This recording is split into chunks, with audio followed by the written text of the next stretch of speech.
Hello, people. Right, England versus New Zealand, the first semi-final of the T20s. And we're about to get underway here. They're just having doing the national anthems, the usual. And we are going to have a very, very interesting match on our hands here today. It's going to be intriguing to see how this goes. Do New Zealand get revenge for that T20 World Cup? That ODI World Cup in 2019. Do they get revenge for that? Or will it be New Zealand? Or will it be England, who just carry on? Keep on beating New Zealand and just saying, well, we're going to boss you in the ICC tournaments. England definitely come into this the favourites, and I think that shows in the poll that you guys have started to vote in. Thank you. Keep them coming. 67% of you saying England and 33% of you New Zealand. I think Google actually had a similar thing. I think they said it was a bit less, actually. It was 69. It was 69%, I think. Or 59%, I think. Something along those lines. But yeah, 61%, I think they had New Zealand to lose. 61% for England and 39% for New Zealand. In terms of the teams, obviously no Jason Roy, which is a massive miss. Let's be honest with you. He's been in really good form. Not as good a form as Jos Buttler, though, so I think losing him would have been an absolute nightmare, but it's not going to be him, which is a good positive sign. But Dowd Milan is going to stay at 3. We'll see. When they've got a 4 listed, Morgan at 5, Billings at 6. So Billings comes in to the side, and he replaces Jason Roy. No time on Mills, so Mark Wood retains his place because Tom Mills is still injured. And in terms of the Aussie side, no changes. So they stick with an unchanged side even. They are beaten. They've lost to Pakistan, but only lost that one game. Same with England. They lost that one game to South Africa, the last game, which was really a dead rubber. England would have had to have got absolutely thrashed. I think they had to be bowled out for 81 or less to not progress. So we just have the anthems going on now, and then we're going to get underway here. England will bat first as New Zealand won the toss and elected to field. So very interesting. To be fair, it's interesting, but normally people are fielding first because they think, well, the Jew is going to go. And Fitzy for 578 saying, let's go England with an I. So definitely backing England. It's interesting because New Zealand, I think, have opted to field first. One, because they're a bowling heavy side, I think. Bowling is their better discipline, no doubt. Their stronger discipline. They're probably thinking if we can restrict them to, a pretty good total, 150, 140, 150, then we can chase this down, no problem. We trust our batting enough for that. They might also be thinking the Jew factor. Now, one of our subscribers, Abdullah, said that Jew will not be much of a factor because it's just not particularly hot there. And the cooler it is in temperature, the less effect Jew has. So that's very, very interesting. Oh, thank you. But yeah, we shall see how that goes. But yeah, really, really interesting stuff. And we'll see how New Zealand approaches. I'll need some early wickets. I think Jos Buttler and Bairstow are key. Particularly Jos Buttler, let's be honest. I mean, Jos Buttler is someone who you do not want to be letting get into his stride. And I think if they do, they'll have trouble. They'll have a lot of trouble on the horizons for them, because as soon as Buttler starts motoring, yeah, it will just be a nightmare. Right, here we go. So England are not in their alternate kit, which is good because that was horrible. The red trousers, not good at all. New Zealand in their normal kit as well, not their alternate kit. They've got a turquoise kit. Bairstow's got his pads on, as does Buttler as well. They'll obviously be opening the batting, so interested to see how that one goes. That'll be crucial. Bairstow, how is he going to adapt to now starting to open again? Are they going to have an issue in the middle order? I don't know. I actually would have liked them to have gone with Milan to open with Buttler, which is a strange one, right? You might think, what are you talking about? But the reason why is because Milan is a lefty. He has opened before. I think it would complement him quite well. In a T20 semi-final, sometimes you need a bit of stability. So I think that would have been good. And then you have the left-hand, right-hand combination. But yeah. Horace says, oh, England need 170. Let's see. I don't think Drew's going to be much of a factor. I'm just going to shut the door over here. But yeah, I don't think it's going to be much of a factor.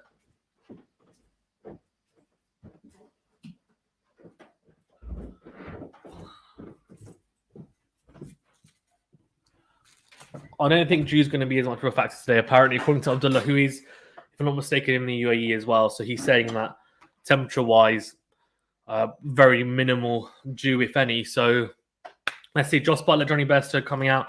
I will have the scorecard up as well as we go. I think the scorecard is normally slightly behind the TV, but like, you know, better than nothing. Better than nothing. So, you know what? Why is the stadium not? This kind of annoys me a little bit. The stadium should be absolutely packed, right? Or is it just me? Maybe just me. Maybe just me. Yeah, crazy. Anyway, Tim Southey will open up here. Economy of 5.7 in this World Cup so far. Carnage, to be honest with you. He's been very, very tight. Devon Conway dons the gloves behind the stumps. New Zealand, as I said, won the toss. They're going to take the knee. Good to see. Especially because of the Azim Rafiq stuff, man. I need to do a video on that, and I think I will. Probably after the World Cup now, because I think it'll be a nice... it'll be an ideal time after the World Cup to do it. I'll spend a bit of time doing my own research as well into it. And then do a little video, maybe debate or discussion with some other people as well. And I guess try and give my views on it as well. And Charles says, hey, going to do a watch-along for the entire game? That is the plan, unless something urgent work-wise comes up, which I've got a pretty quiet day today, and I managed to get pretty much everything done that I need to do today before coming on. So should be all right, to be fair. That's the plan anyway. Well, we're going to get underway here. The scorecard's not come up yet, but we'll see. Anyway, here we go. Tim Southey, 2 or Buttler, who pulls away, but straight to the man at final leg. He timed that really well, though. That is frighteningly good from Buttler. When a batsman times the ball that well, first delivery, you know that he's in some nick. And Buttler is definitely that player, isn't he? So single off the first ball. Southey will look to get the ball to shape. Can he get the ball to shape consistently? I have no idea. We shall see. Here we go. Scorecard's up. Nice one. But yeah, I think Erasmus is a very, very, very well-known umpire. So no big surprise that he is going to be officiating this game. And Bairstow. Oh, Bairstow. It's an interesting field. So he's got a third man, very, very fine. And then a fine leg is, we're bold. Little bit of a waist swing there from Southey as well. On a length, Bairstow goes after it, goes to drive straight to the man at cover. Let's have a look. Well, they're showing the Roy injury. Okay, yeah, I mean, he was gone completely. He's literally hobbling for the single. Crazy. Charles is great. I'll be with you all the way through. Got time to kill today. Good one. Nice. Aaron hopefully will be joining for half of this first innings. So halfway through. That's the plan. So he should be joining me as well for the second half of this England innings. Oh, it's a quick run. Oh, I tell you what. New Zealand was slow there. They were slow. England nick a single there. It's best, though. It's not the best of calls. He just taps it really down towards mid-off, if I'm not mistaken. Yeah, it's a full defensive to mid-on. Mid-on needs to do better there. There should not be a single there. He was dozing. He didn't think he'd run. I think he was just expecting, he's not going to do that. It's suicidal. Good running in the end. Caught him napping, but New Zealand should be sharper than that, to be fair. So 2 without loss. Very, very... that's a beauty from Tim Southey. And he makes Buttler... I mean, Buttler looks so unbalanced then. Unbelievable. Like, such a good delivery from Tim Southey. Really nice shape going away from the right hand. Beautiful on a length. And Buttler, his feet go back, his back goes out. He just looked all over the place.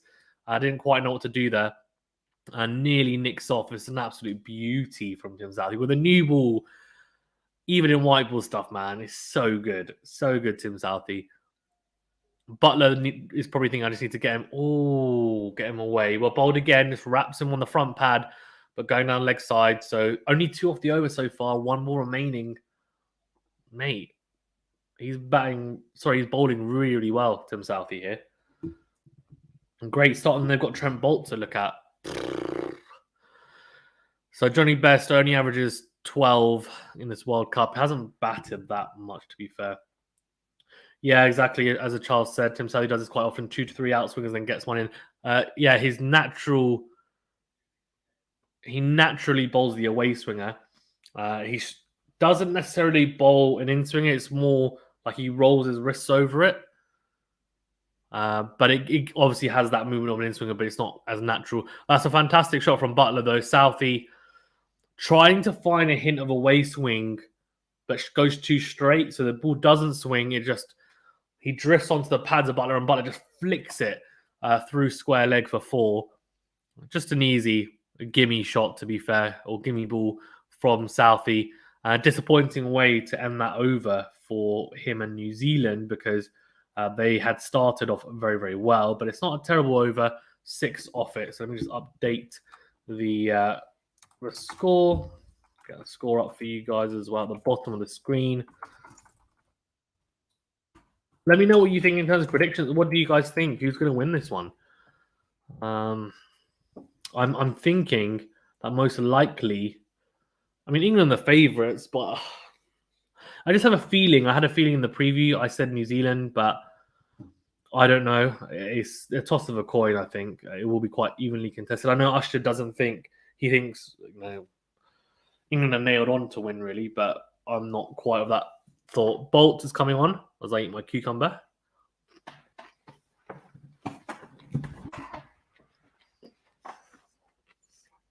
Wow. Economy under 6 in the World Cup. Wow. 6 matches, 11 wickets, strike rate of 10.7. Ridiculous. Right, Boult to Bairstow is an interesting one. Bairstow doesn't, from what I know, he can have issues with the ball coming into him from the left-hander. He tends to go very hard at the ball. Inside edges, very, very, very apparent when Bairstow bats if the ball's shaping in. Charles says Southee looks like Bhuvneshwar Kumar in that sense that he's trying too hard to make something happen with a new ball. His death bowling is overrated. Yeah, Southee's death bowling is not very good. I don't think it's particularly good. His new ball bowling is very good for the most part. That one mistake, and I agree. I think sometimes when you see the ball doing a lot, you're like, oh, let's take the risk. And sometimes it pays off, sometimes it doesn't. But I agree. I think obviously let him off. Maybe if it's the last ball of the over, you don't try that, to be fair. But 6 off it, it could have been a lot better. But still, not a bad start for New Zealand. Southee will be hoping. They'll definitely give him 2, at least, overs in this power play, I'd imagine. Interesting they haven't opened with or given an over early to Santner. Oh, what a delivery from Boult. Whoo! That is a beauty. On the 5th stump line, it just shapes in towards Bairstow, just missing the outside edge. Oh, that is a beauty. That really is. Little wobble seam there as well, just missing the outside edge and the off stump. Oh, Bairstow is fishing out there. Head-to-head in T20s 13-7 to England.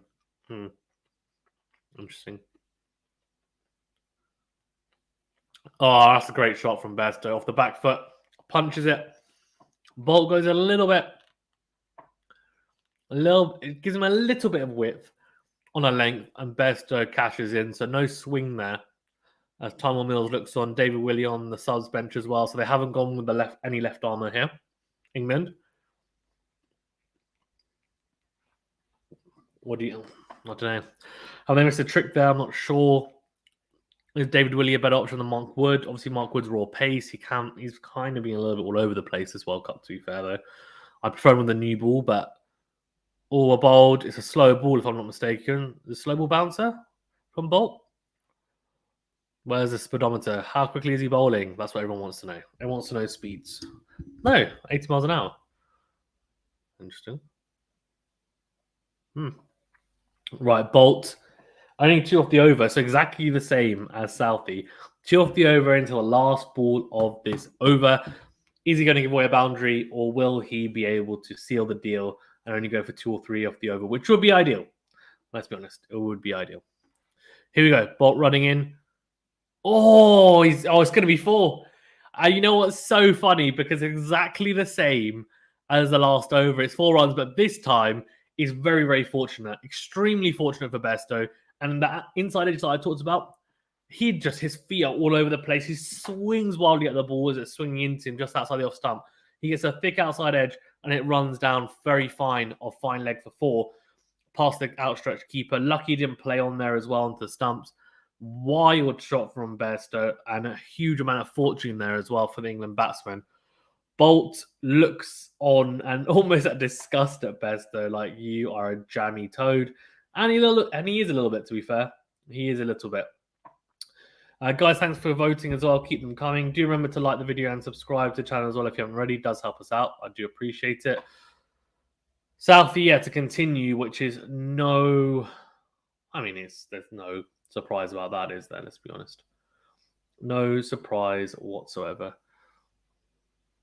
Oh.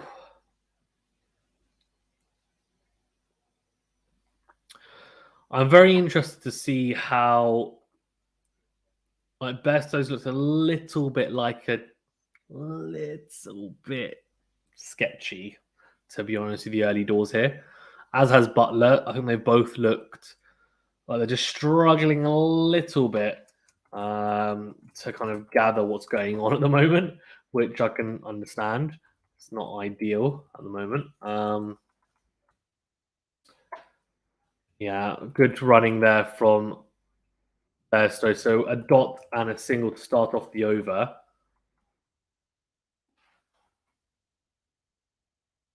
Look at this. So economy in general hasn't been great actually in T20s. It's around 8.3 if I'm not mistaken. He's very economical in the power plays. He is slow balls in the fine overs, but at the death he does tend to get ripped apart. They will be hoping that they can get England down quite a few before they get into that death period. We'll see.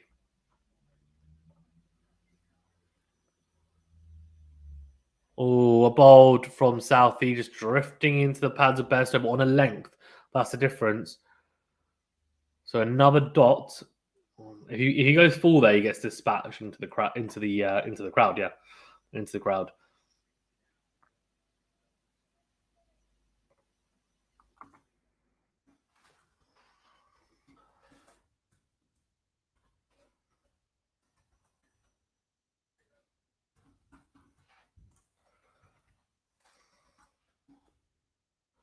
Oh, bowled again. He's bowling well. He's bowling very well here. Is Tim Southey. Good start. Let's have a look. Jos Buttler is severely underrated. He isn't just good. He's one of the best we have had this decade. Yeah, he's quality. He's one of the best white ball bowlers. I think everyone talks about Mitchell Starc because Mitchell Starc is quicker.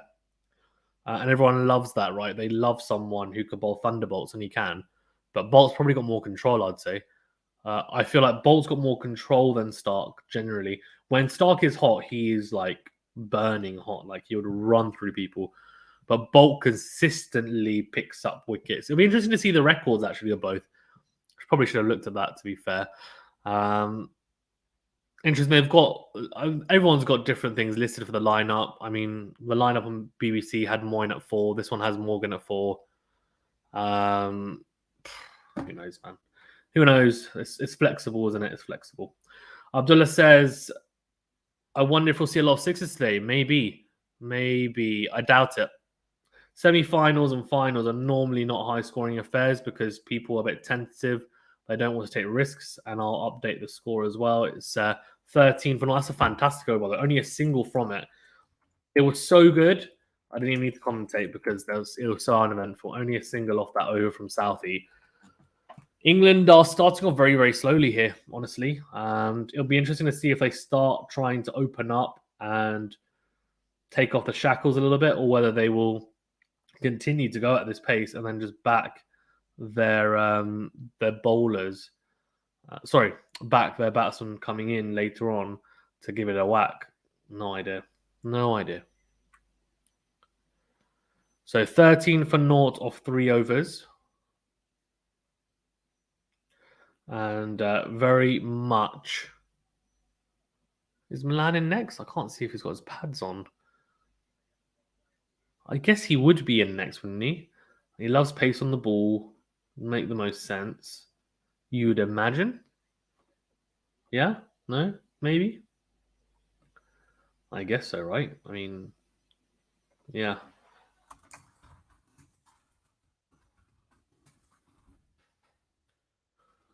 Or chopped down the ground by Buttler. Very risky, but 4 runs. Enough timing on it. Didn't time it as well as he probably would have liked, but well enough that he managed to get runs there. So a good punch down the ground, just wide of mid-off. So to the right of mid-off by Buttler. 4 runs and a much-needed boundary. Yeah, good, just extended the 4 defensive there, Buttler, really, and good timing in the end. That's much better time. That is absolutely races away. Boult trying to overcorrect. He went too straight with the previous delivery, trying to go into Buttler. This time he goes a bit wider, gives him too much width though this time, and Buttler cashes in again. It's full and there's a bit of width on it as well. Buttler just puts his hands through the ball, no movement whatsoever. It's going across the right-hander, and Buttler cashes in on the width, and that cannons into the offside boundary. Fantastic timing from Buttler. The shot, not the prettiest, but he, to be fair, I personally don't think he's the prettiest to watch, but he is one of the most effective, if not the most effective, white ball player around. And the timing is, undeniable, to be fair. And so how he manages to time the ball like that doesn't matter, as long as he manages to do it right. So really, really good from Buttler. Back-to-back force open the over and pressure on Boult. A dot ball there, though. Adil says, I think England will make 140 in this innings. Interesting. Not sure. Here we go. Boult running in. Oh, that's poor. Goes bouncer. He does have a surprisingly effective bounce for the most part, Boult. This one, though, goes over the head of Buttler for a wide and goes over the keeper as well for 4 runs. Devon Conway can't get near that. And that will add insult to injury. Yeah, it's above head height from Boult. There's actually been quite a few of those in this tournament, to be fair. It's interesting because the pitches don't seem the most bouncy. So I'm not sure whether it's just because the bowlers are thinking, well, they're not super bouncy pitches. We can really go hard into the shorter length for that bouncer. Or, yeah, well fielded. Again, Boult this time going straighter, shapes in. Buttler punches it towards mid-off, and it's an overthrow. So they get to New Zealand. Starting to show a little bit of frailty here, honestly. 3 very, very good overs, and in this over, they've just started to lose it a little bit. So Williamson going to hit the stumps. They hit the stumps and ran away, and so they get an extra run. Williamson should have just held it there. Didn't need to go for the stumps there. So bizarre decision, but who am I to question the absolute class of Kane Williamson? Score predictor says 179. So a deal is saying it's slightly more than what you were saying. But all it takes is a wicket. All it takes is a wicket for New Zealand. That's what they need. They really badly need a wicket, honestly. They need one early. They were tight for the first 3 overs, and they've just given away a little bit here. So in terms of fantasy league, most selected players in the match, Jos Buttler 88%. So that's interesting. 84% or 85% for Moeen Ali. Interesting as well. Oh, Boult drifts on to the hips of Buttler. Buttler pulls to Ishsodi at fine leg. For a single, that's a really, really good over. That is a fantastic over. 16 off it. And they'll be disappointed, New Zealand. They'll be really, really disappointed. We'll get the score updated as well for you guys. Not ideal for New Zealand, to be honest with you. They started to go at a good rate. They started to put the pressure on early here, even against England. And then England, in this last over, have just broken the shackles, as I said, that they might try and do. Buttler being the biggest proponent of that. So it's 29 for naught. It's not still terrible, to be fair. I mean, because they did so well in the first 3 overs, it's not the end of the world, but they want to get back to being tight, having a tight over, 5, 6 max off the over. Southey back on, only gone for 7 off his first 2 overs, so he's been very economical. As you'd expect, the run rate 7.25. Buttler is 7 off 12. Sorry, Bairstow 7 off 12. Buttler 17 off 12. As that's a massive inside edge from Buttler. Runs away for a single towards fine leg. Just showing New Zealand and their fielding escapades against Afghanistan. They were very, very good. And just showing, how good they were in the field, because they were very, very good.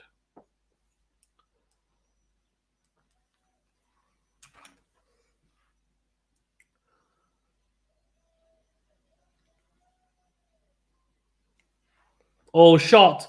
Oh, that's a shot from Bairstow, is it? Yes, it is. 1 bounce for. Very, very, very good shot from Johnny Bairstow. And they need more of that. They need a lot more of that, genuinely. Do England. Shaf got his chances. I think Pakistan won the trophy. I hope so, as a Pakistan fan. We need to get through Australia first. But look, if we play how we did in the group stages, we've got a good chance of winning against Australia. I'm a bit more worried about these two, honestly, but we need to focus on what's in front of us first. Really good shot, really good straight drive from Bairstow, lofted drive, and then Southey, that is not out. He appeals for a full delivery, but it's going down leg by a mile, and appeals, and the umpire just looks at him bemusingly, like, what are you doing? Most runs saved for fielding the Super 12s, New Zealand at 21. Wow. 54,578 says, how much does Buttler go for in the IPL next year? Who knows? A hell of a lot, I'd imagine. I'd assume. Unless, I guess, Rajasthan can retain him, right? So I guess they'll just retain him, won't they? I'd imagine. Could be wrong. 34 for naught. 3 balls remaining, 5 off this over so far, as Bairstow punches that towards long on for a single. Interesting field. They've changed it. Southey at the start had fine leg third man. They've now got a long on, long off. So obviously Binnings coming in for England in this side. He'll come into the middle order. 35 for naught, 2 balls remaining. Southey gone for 6 already. They've moved the field now. Someone is at deep square leg and fine leg for Buttler, probably for that inside edge, honestly, and the pull shot. Yeah, Southey goes short to Buttler. Interesting tactic. They're not trying to give him any width or anything too full, I think, by the looks of it. That looks to be the tactic from New Zealand. Abdullah says most runs saved should go to wicket keepers. It may be. Maybe it's just the wicketkeepers are doing that well. But yeah. 36 for naught. They need a wicket here, to be honest with you. England has just got so much batting down. Oh, yeah, well run. It's punched by Bairstow into the offside for a single. 37 for naught off 5. Decent over for England, to be fair.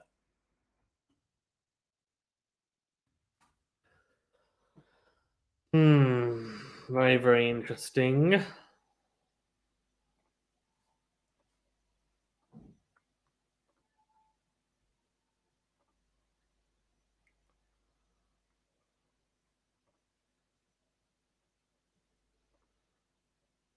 Right, so 37 for naught. England they're doing well, man. They're doing well. Doing a good job. Charles says, do you also feel like England has 2 middle order batsmen opening the innings? I know stats show otherwise, but optically they just don't look like your orthodox openers. But you say optically, but that's, I think you're, and I missed it. Maybe tell me if you think I'm not understanding your point correctly. I think optically, you'd probably say, well, at the moment, you know, you look at it, most likely you'd have someone who looks more classical, opening the batting and can play the classical shots and also has power. David Warner does have that. I mean, he plays Test match cricket, for example. It's a good example. Barbara Azam is another good example.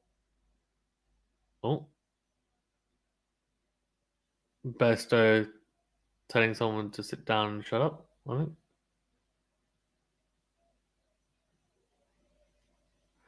Anyway, but yeah, I think honestly, if we look at it, it's T20 cricket. You want to have people who can just come in first ball and whack it as Milne runs in. Oh, that's a shot. Is it? Oh, no, it's not. It's a great grab from Kane Williamson. What a grab at mid-off. It's a really good catch to his left. Milne goes full to Besto. First ball, Besto just mistimes the driver. He straight to mid-off. He really was not in full flow whatsoever. They're going to check it upstairs, but I think that's out. I don't think they even need to check it, honestly, but they're going to check it anyway because he was grounded after taking the catch. Very good from Kane Williamson, but Besto, if he is out, 13 off 17, he didn't quite look in full flow. Looked like he was struggling a little bit to find rhythm.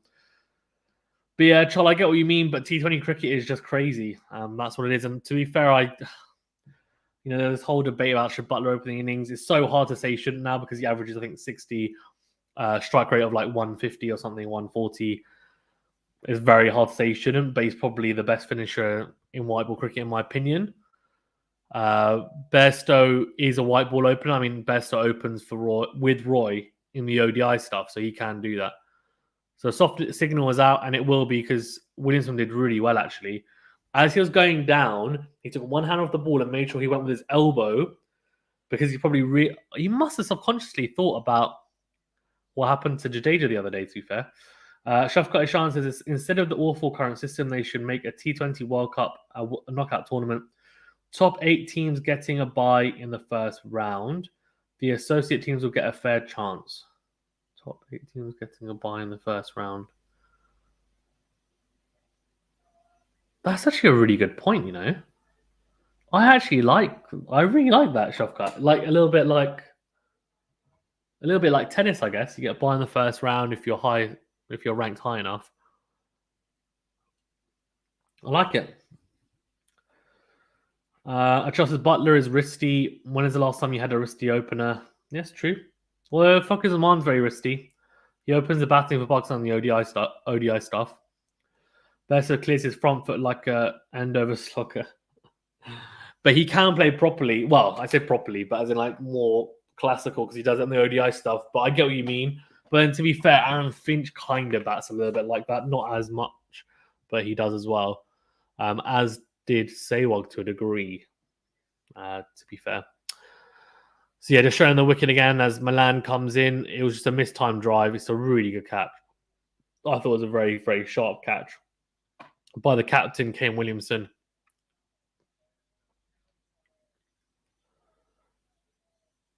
Good catch. Very good catch.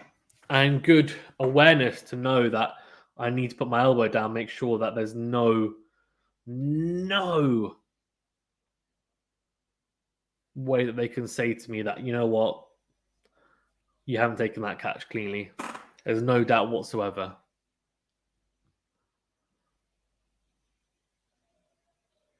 It looks like it might be Morgan's coming next.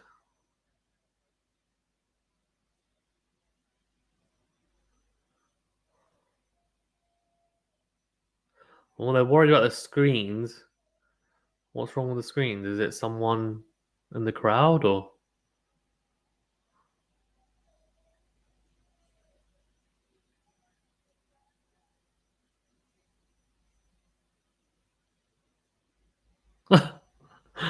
The heck, random.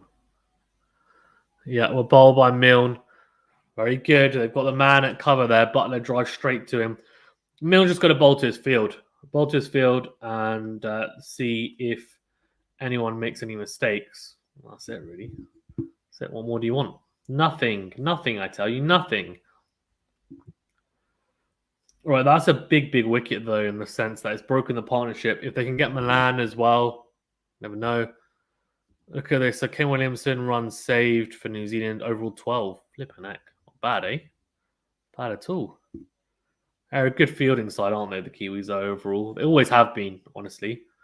Normally look at it and say, well, Australia and South Africa. Whoa, that's a good shot. Good shot from Buttler, pulling into the leg side. 91 miles per hour, man. He's ramping it up. Adam Milne. It's a good shot from Buttler. Milne gets across. I'm trying to rush him there. Butler's in too good a form to be rushed, I think. Deep square leg gets across just for a single. So 2 off this first over from Milne so far. Very good over and a wicket. 2 balls remaining. Oh, that's well bowled, you know. Wraps Milan on the pads, probably pitching outside leg stump, so that's why he doesn't bother trying to review it. He did appeal, but yeah, they won't go upstairs for that whatsoever. Half-hearted appeal there, but very well bowled so far from Milne. Achal says it won't be possible because ICC tournaments at the end of the day is a profit-making enterprise. Having this Group 1-2 system means that all your top teams make at least 40 grand every game. Yeah, it's true, and also they always do Pakistan, India. It's never random, which is ridiculous, by the way. And I'm happy to say it's ridiculous, even though Pakistan won, because it should just be random. The top 8 teams, you put them in a randomizer, do it that way, or do seedings like you do in tennis or other sports. Seed them from rankings and then just mix them up like that. But they shouldn't just have Pakistan, India because it's the biggest draw in cricket. It's just silly, isn't it? It's just there's no reason whatsoever it should be the case. 40 for 1 off 6. It's like in football if they just said, well, Argentina always going to play Brazil. Why? That never happens, does it, in a World Cup? It's crazy. Shafkat says, I know bro slash this. It's a bro, don't worry. Just wishful thinking. Yeah, it's wishful thinking. I get you. Ish Sodhi's going to come on, so this is a crucial passage of play here. 40 for 1 off 6 overs. Ish Sodhi's bowled well. Economy of only 7.18 in this tournament. 8 wickets in 6 matches. I said, to be fair, before this World Cup, him and Santner would be crucial to New Zealand's chances if they were going to win. This is a very, very interesting matchup because Milan is on. So it's an interesting choice to bring Sodhi on here because Milan obviously is a lefty, so he'll be spinning it into him unless he bowls the wrong one. And he doesn't start off, he actually bowls into his pads. Well, that's cool. What's this? They've got, how you used to have it on the cricket games where you see the batsman running in like a short, a very small strip on your screen. They've got that. That is jokes. When did they add that? I haven't seen that the whole tournament. Now all of a sudden they've got it, and it was only just for that run. Oh, they're showing them again. That's cool, Keep that coming, please. Especially for run-out opportunities. It's great. Here we go. Sodhi into Buttler. So googly. Interesting first choice from Sodhi there to go googly into Buttler.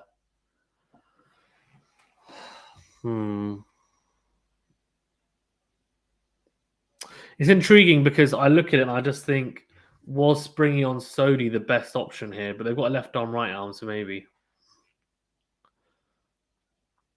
Right, so 2 singles to start off the over so far. Oh, that is really well bowled from Ish Sodhi. Bowls. It's actually a top spinner from what I can see. Let's have a look. No, it's a regulation leg spin. Oh, it's a regulation leg spinner. It just hasn't turned that much. Straight a little bit. It's a beauty, really. Milan nearly feathers that behind to the keeper, but misses it. Or this time, I think it's a googly and it's cut into the offside for a single. The man on the boundary picks that up. Shafkat says, Archer versus Bumrah versus Rabada. Who is better in your opinion? Do you mean, what do you mean, in all formats? Or do you mean T20s? What do you mean? Let me know, Shafkat, and I'll answer your question. It really depends, because if it's a format-specific thing, I'll probably have a different answer to who's better in general. Or a bowl from Sodhi. Buttler comes down the track. but he sees him advancing, shortens up his length a little bit there, doesn't let Buttler attack him. So 4 off the over so far. New Zealand have been quite tight, to be fair. Considering how Buttler, normally when he's got to 15-20, starts to explode, he's going up more than a run of ball, but he's not exploded yet. It'll be interesting to see whether that is the case later on in the innings. Abdullah says, male buns and bleached hair, fire the hairstylist already. Oh, that's hilarious. Here you go. Sodhi, all bowled. Was cramping Milan, but he punches that into the offside again. And it would be just a single. So very good over from Sodhi to start off. Only 5 from it. And 5 singles as well. I thought he did quite well there, to be fair. 45 for 1 off 7 overs. And this game is very much in the balance, to be fair. England could easily get 180, 190. They could also very easily crumble to 120, 130. So we shall see. Abdullah says, yeah, I mean, the haircuts on the okay, Shafkat says, all 4 formats combined. Also tell me who's better for which format according to you. Okay, I can do that first. So format-wise, I would say... Okay, so this is my opinion. And the thing is, the stats may not back it up. It's just kind of what... it's more an eye test. I think Rabada is better in test matches for me. So Rabada in test matches. ODIs, I would go Archer. And then T20's Bumrah, actually. That's what I would go. I'd actually say on current form, the best T20 bowler at the moment is Shaheen Afridi. But if we're talking about these 3, that's the 3 that I would go with. I'd go Rabada test matches, Archer ODIs, Bumrah test matches. As Milan goes to slog sweep Santner, they'll go straight to the man at deep mid wicket, so they'll go for a single.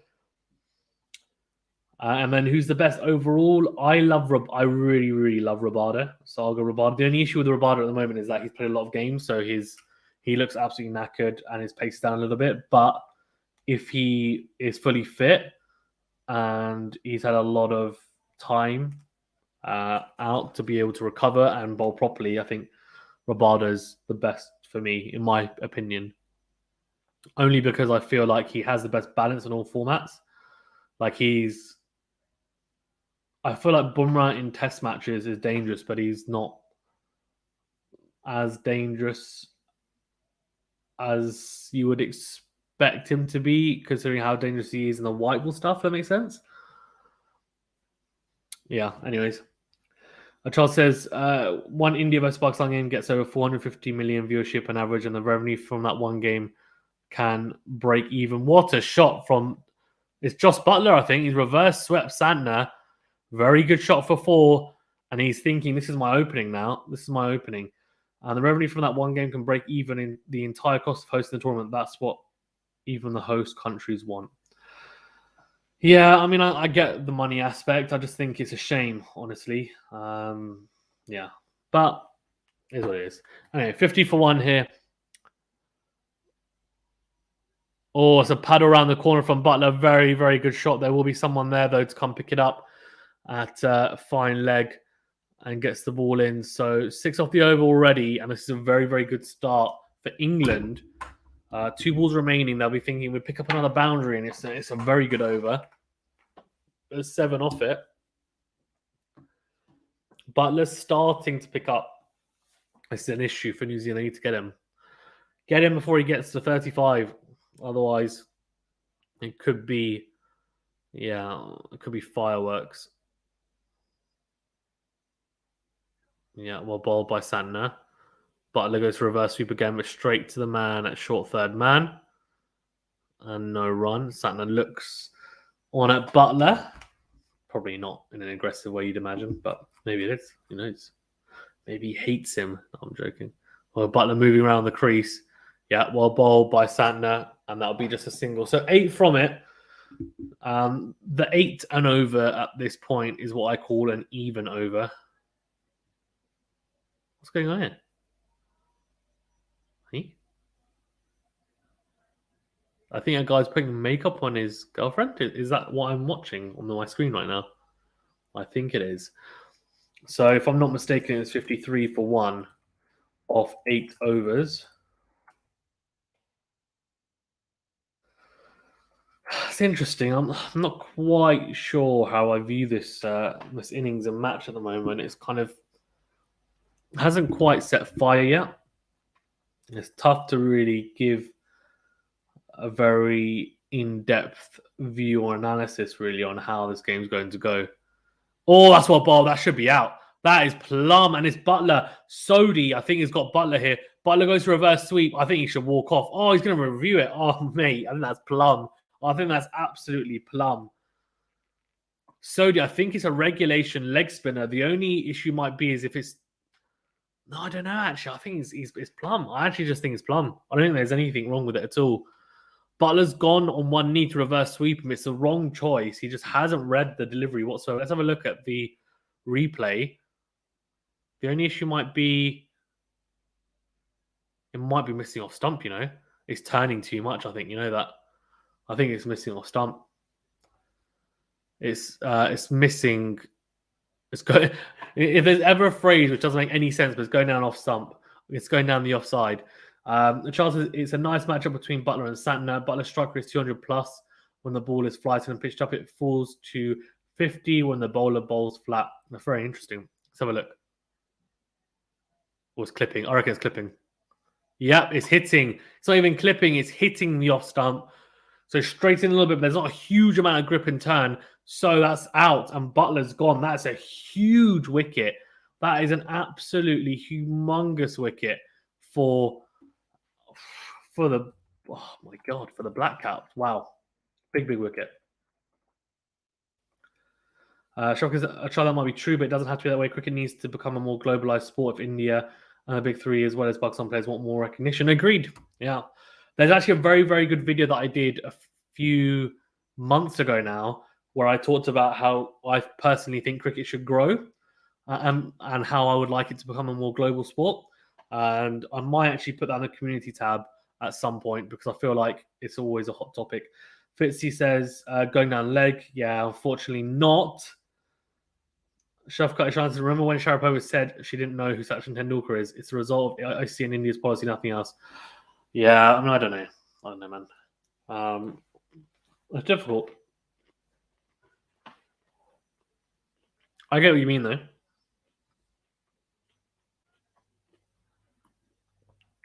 Right, Moin Ali's in at 4.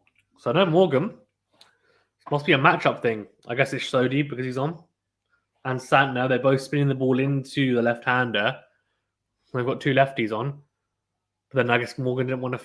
I think, is Morgan better against pace? No, he's better against spin. Interesting.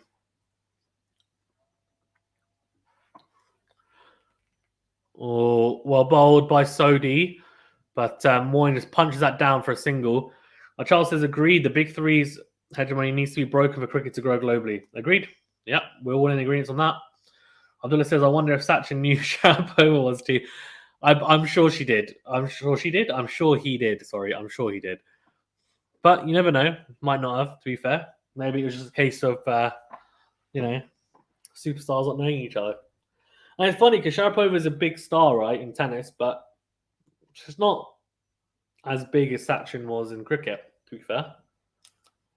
She's not. Well, bowled again, but punched into the offside for it should be a single. Yep.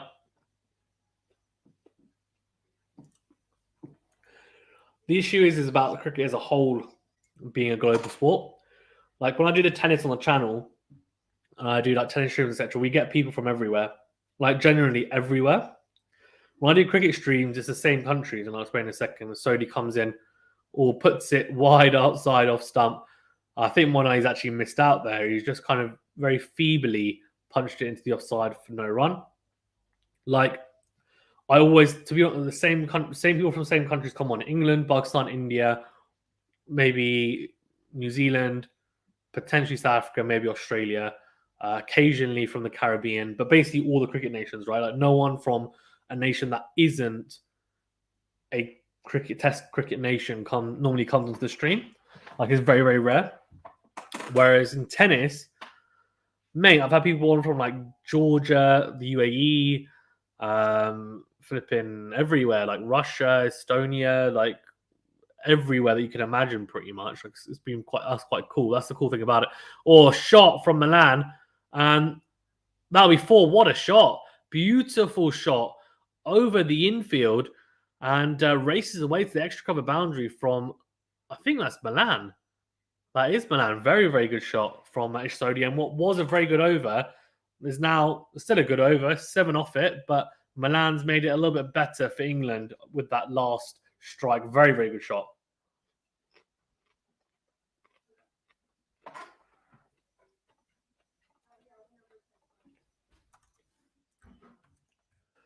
So 60 for 2. 5 overs.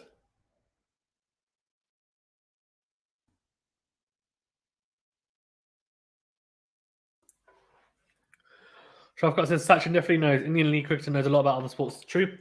Guys, I'll be back in 2 seconds. Just going to switch off the heating.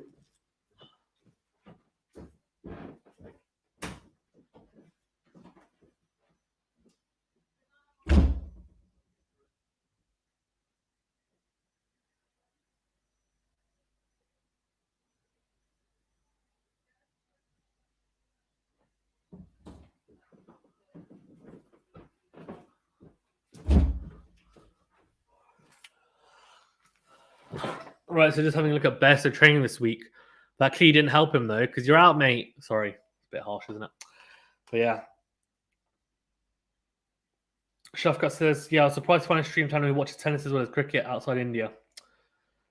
Yeah. I'm based in the UK though. I mean, I love tennis. So we'd actually do boxing on here as well.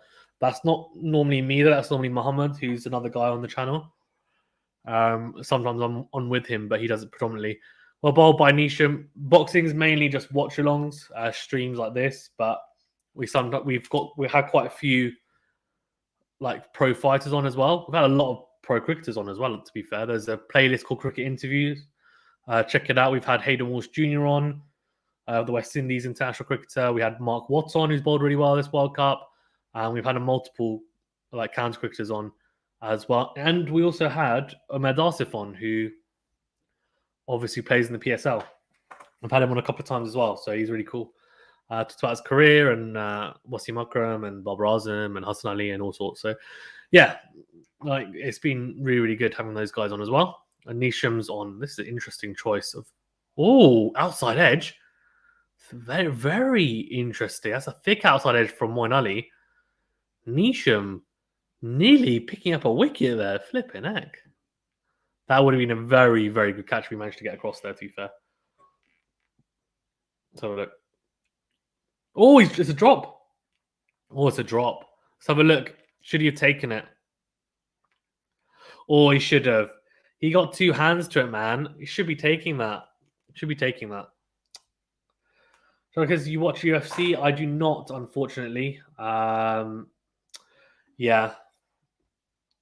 Just not into it. Moyne pulls straight to the man at mid wicket. So this is interesting. Batting in overs 7 to 15. T20 since 2016 World Cup. So Billings has got an average of 29, Bairstow 35, strike rate 129, Bairstow 149. Are they basically just saying that Bairstow shouldn't have opened the batting? But then if he didn't open the batting, then who would have? James Vince, right, I guess? So they bring in James Vince? I don't know. Oh, pulled away by Moynes to the leg side. Only a single.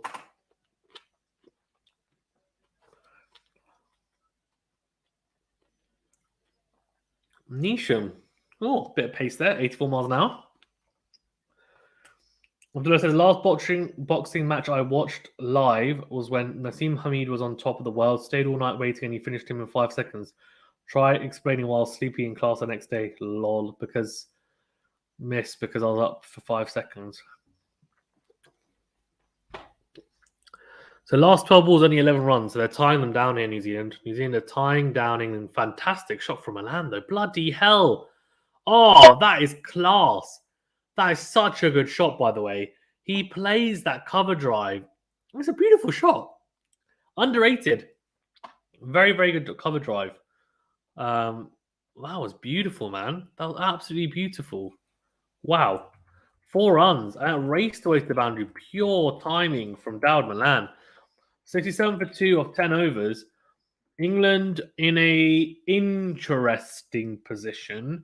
Not in a particularly comfortable area, no doubt. They're doing okay, I think is the word for it, honestly. But yeah. Interesting, honestly. But we shall see.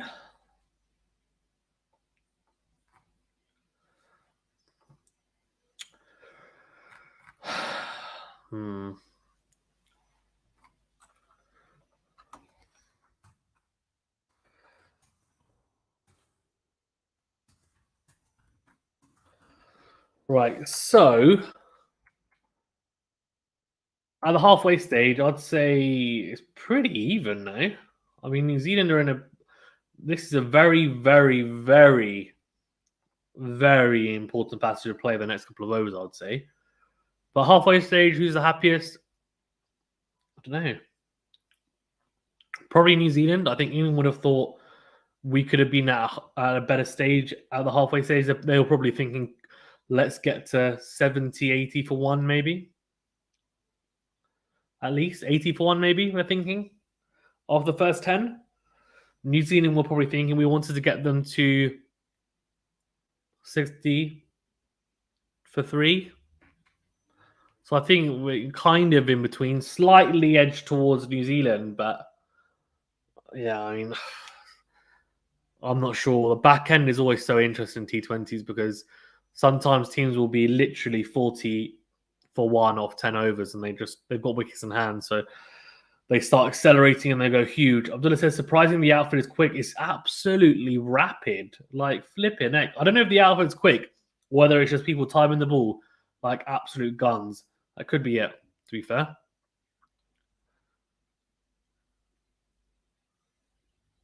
Abdullah, are you still in the UAE then, mate? Abdullah, are you still in the UAE? Let me know. Let me know. Guys, well, if you haven't already, please remember to like the video and subscribe to the channel. Helps out a great deal. Thank you very much. Appreciate it. If I'm New Zealand, do I bring on Glenn Phillips? It sounds like a really weird choice, but he bowls off spin. Always warm me up. I think they will. The thing is, Ish Sodhi and Santner both spin the ball in towards the left-hander. Now, England have deliberately brought in Moeen Ali with Milan, so they have 2 left-handers to combat that, right? Then, Glenn Phillips, he's a part-time bowler because he's also a keeper as well. You can just do it all. He's hurt his hand, though. It's his left hand. Oh, he's in pain.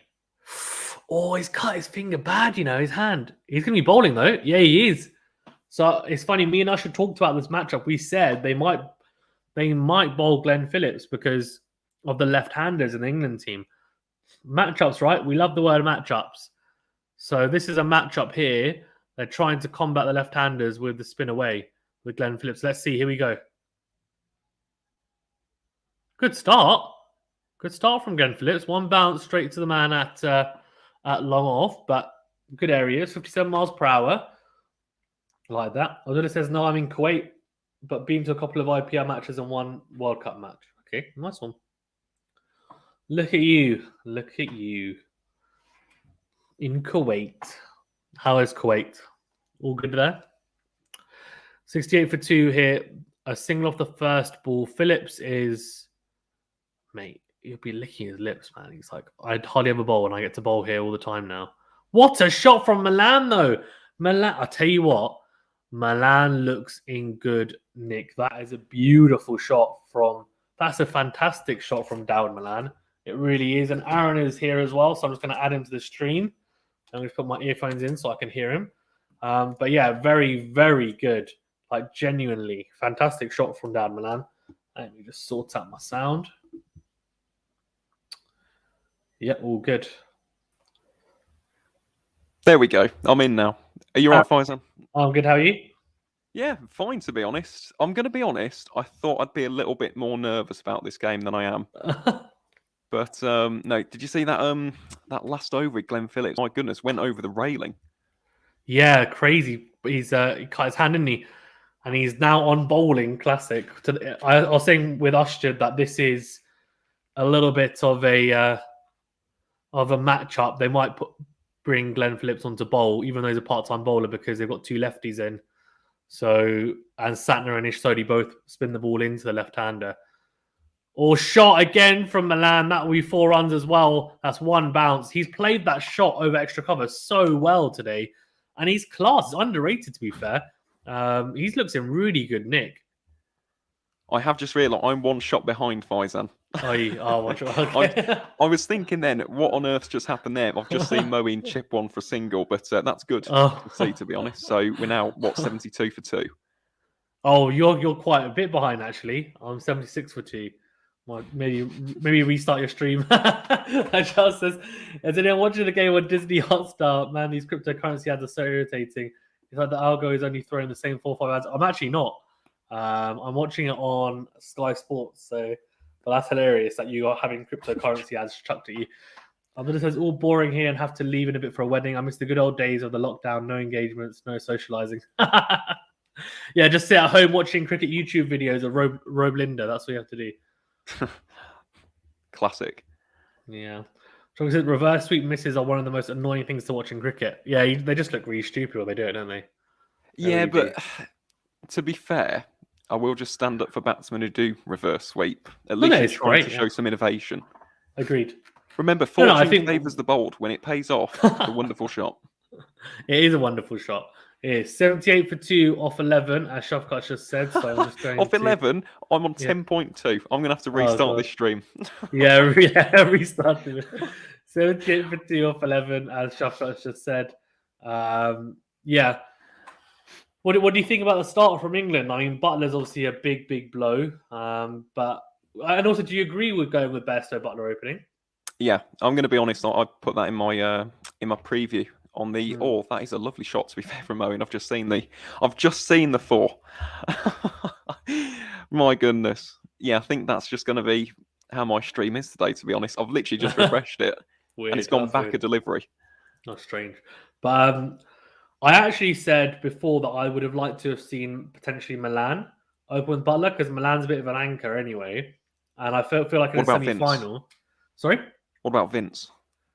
The reason why I went with Milan is because the left hand, right hand. Oh, right. Okay, fair enough. So I thought that would be good to disrupt the rhythm of Southey and Boult opening up. And also then you can bring in Billings anyway into that side. But I like Vince is a very good player as well, no doubt. But I just thought Milan would be a good choice. And then actually it breaks up the left-handers a bit even more, because then you've got 2 right-handers in the middle order with Billings coming in. Instead of like a clump, which I guess they have at the moment with Moyne, Milan, Morgan, because Bairstow's moved up, and then Billings and Livingston, they'll keep till the end. But yeah, I'm just okay. I'm out for Zon. Enjoy the match, and good to see you again, Aaron. Everyone else have a great match. Thank you. Enjoy your wedding. Yeah, thank you very much, Abdullah. Hope to see you again here on the channel. No, he's regular. Don't worry, he's regular. Wonderful. Regular. Also, I have to ask Faizan, have you seen the running graphic? Yeah, it's great. I love it. It's like the cricket games. That is hilarious. I put that on Twitter. I put it on Twitter. It's literally like Brian Lara cricket. It's like Brian Lara cricket, and I absolutely love it. I've only just seen it, obviously, this match, because they haven't had it in any of the others. But it's so cool. I love it, absolutely. Especially if there's a run-out opportunity, I think it'll be really good. That would be exactly like Brian Lara cricket. Yeah. What a save, by the way, from Glenn Phillips on the boundary. Saves 1 there. It was a shot, I think, from Dawud Malan, who's 27 off 18. He's starting to tee off here actually a little bit. Interesting that the man who everyone claims doesn't show intent is striking at 150. Yeah, it looks good. What's the choice of food there, Faizan? Cucumber. Yeah. Going for that lean November. Yeah, I'm trying to shift a few pounds, so I have a plate of. Actually, I can just show you. I've got a plate of go on. Cucumbers, grapes, apples, some orange slices on there as well. Yeah, my wife did it all for me, so it's not me. But everyone's like, so neat. Yeah, it's not me. 83 for 2. 5 off this over. So Milne's bowled really well, to be fair. And that first over obviously picked up a big wicket of best. Oh, it's quick. It's a quick Yorker into Milan, but very well flicked in the end from Milan, to be fair. He does play pace well. And the ironic thing is that people say he doesn't play spin well, but he played Glenn Phillips really well, who obviously isn't a frontline spinner. He's a part-timer, but he did really well, I thought, Milan against Glenn Phillips. So he's starting to break that stigma a little bit around him not being able to play spin, to be fair. I have to say, I love I love watching Glenn Phillips field. He's like a greyhound. He's absolutely rapid. Great. You know what? Though, he just flings himself as well. Absolutely no fear whatsoever. He is that annoying player at the club, though, who can do everything. Like he's like he can keep, he can bowl off spin, and he can bat. He can also do 800 press ups a day, apparently. Ridiculous. Like it's just he's that guy that you'll have one guy at the club who will just bowl off spin, and they'll be decent, and they're just bowling off spin, and then Glenn Phillips will just come along and they'll be like, wait, aren't you a keeper? And I know you're about to be like, oh no, I can bowl spin as well, and you'll just bowl better than that off spinner, and like you can just imagine like the look on that guy's face is like, I hate you so much. It's like, do you bowl regularly? Not really, no. Barely bowl, and then just comes and bowls an international match. Great. 85 for 2 of 12 overs. But yeah, fantastic.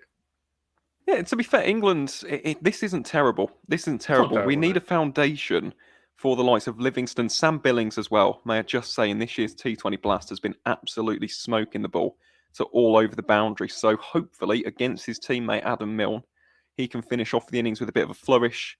We still have the wizard himself, Chris Woakes. I can't wait to watch him bowl. The fact that there's a little bit of swing, and of course Eoin Morgan, but I'm talking about bowling now.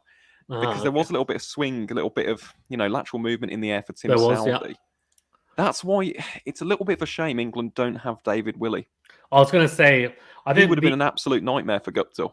I was saying that David Willey, I guess Mark Wood gives you the raw pace, but the issue with Mark Wood is that he's been a bit erratic, and also he was injured and came back and didn't look that good in the last match. And the issue that I have with him is I actually think he's a bit better with a new ball, but it's a risk because he can go for runs. But he does get a little bit of movement, but he's not controlled enough, I think, to bowl in the middle overs. Whereas Woakes obviously can do both, but he gets the ball to move. So it's like you've got in a dilemma because normally they open with one spinner and Woakes. That's a wide from Sodi to open up. We'll take every run we can get. Yeah. I'll tell you what, Faizan, if Woakes gets a wicket, I'll be on Asjad's channel by that point. He's going to have to turn his volume down. Honestly, my goodness, eardrums may be split. I'm not even kidding. When he got the wicket of David Warner out, I was at the ground, I was at Edgbaston in the RES Wyatt stand, and it was absolute pandemonium. It really was. I'll never forget the people I was around either. I had a family supporting India, 3 of them. So it was a mum, a dad, and their son. Their son was about 15, 16, something like that. In front of us, we had 4 Kenya fans, and on my left, we had 2 county cricket fans, actually, Yorkshire and Glamorgan, respectively. A man and his partner. And when Chris Woakes took that wicket, I basically fell into the Kenyan fans. It was absolutely hilarious. All just hugging each other, like screaming our lungs out. What a day, what an occasion. That's a really good shot from Milan. Reverse sweep, but well fielded in the end. Yeah, and he can plus reverse sweep through the point region, actually. But yeah, well fielded by Jimmy Neesham with his very classical moustache. To be fair, mine's not coming together. It's not coming bad. Are you doing November? Is that why? I am, yeah. But for 10 days, I'm disappointed with the moustache growth, to be honest. It's always let me down, the facial hair department. To be fair, you're still quite young. I'm sure it will get better over the years. I'm not sure I want it to be fair. I look a lot better clean shaven, but for Movember. But at least you have the option, right? That you can always shave it and not have the moustache. But I guess it's do you want the option? I guess true, but your boy wants some designer stubble. It's just not exactly. Coming. Yeah, designer stubble. That's what I'm saying. Yeah, you just need to keep on shaving it. Obviously, you can't do it in November, but yeah, shave it and get thicker and thicker. Fun fact: I've actually never actually properly shaved. I use the trimmers that you get. You can put it on. You can put it down to like almost a shaving setting. Yeah. I know what you're on Yeah. about. So I use that. I've growing up, I've always used that, and I've actually never like put the shaving foam or the proper razor. Like never done it. Crikey. Yeah. Crazy, isn't it? Mm. Crazy. Charles says for a country having hardly 5 million and it isn't even its primary sport isn't even cricket, the Black Caps are a wonder story which needs to be told. It's true. What a shot. In the end, it's a full toss. I was going to say what a shot, but it's straight to the man, actually, a deep square leg. Oh, Got excited for a second. don't do that to me again. I'm behind. I thought, I'm going to watch a wonderful 4 or 6 here. No, apologies.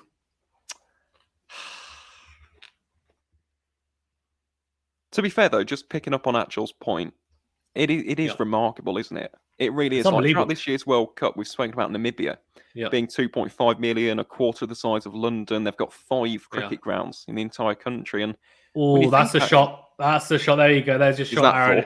Yeah, it's cut away from Moeen Ali past points, outstretched hands for 4. So that's a good over. That's 6, 7, 8, 9, 10 off the over. So very good over for England. That's Brummie excellence right there. That is Brummie excellence from Moeen Ali. But coming back to my point, with regards to New Zealand, remember 6 professional teams, the biggest one being the mighty Wellington Firebirds, of course.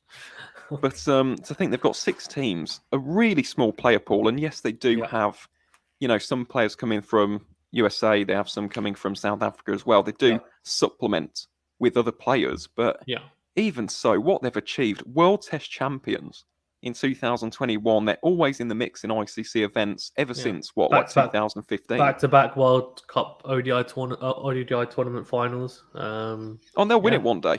They'll win it one day. No, they will. They will. I mean, let's not get into 2019 one, but they are very, very good side. They're a very good side, to be fair. You know what's amazing? They must have a ridiculously good cricket infrastructure. They do.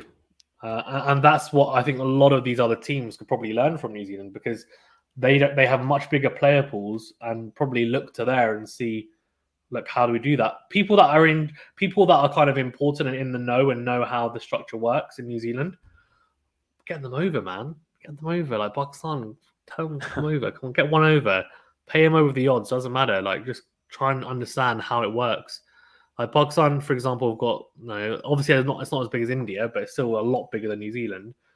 Try and figure out what they're doing differently in there. Of course, there's always going to be tweaks because not every country is the same. But as they show the World Cup final highlight, as they're just talking about it, the greatest World Cup final apparently according to Sky. Is that because England won?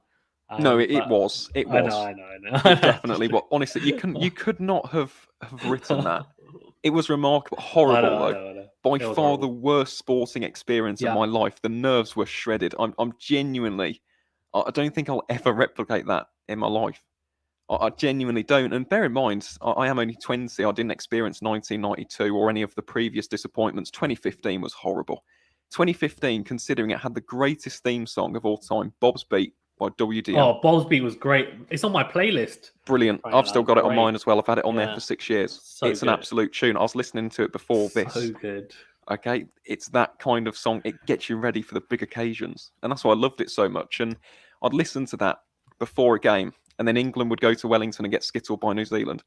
And I'd stayed up and, was going to school the next day. And it was a case of, have they just taken a wicket? No, it's caught bold opportunity. It was Dan Milan punching it down the ground. And actually Milne gets a hand to it, but deflects it in the end. But if that sticks, that's a big moment. But they run 2 instead. Out of interest, Achal, I've just read one of the comments from Achal again. Yeah. It says my city has 3 million more people than New Zealand has. What city is that? If it's is it Ahmedabad? Ahmedabad, yeah, he's in Ahmedabad. So he it's funny when I did a watch. I got that from Bumrah. Yeah, from the England India Test match in Ahmedabad, he was in the stadium, but in the chat as well, and he was talking about it. It was hilarious. That was quite cool. Shaka says, why does Morgan send Moeen and Milan ahead of him? He should bat more overs in T20. I think it's probably to do with form and potential match. Milan was a given because you lose an early wicket, you want stability. Moeen plays spin very well, although so does Morgan, to be fair, as well. But I think Moeen plays spin very well and has been in very good form. So I think he probably just thought, give him as many overs as possible. Also gives Moeen a chance to take his time and then explode towards the end potentially. So I think he's probably more just thinking about it from that point of view. And Shafka says, grow a full long beard, bro. This is like now I know why men, especially rulers of every civilization, had it. Very good. And Here's a tough question. Here's a tough question, Faisal. And I again, think New Zealand deserves the trophy more.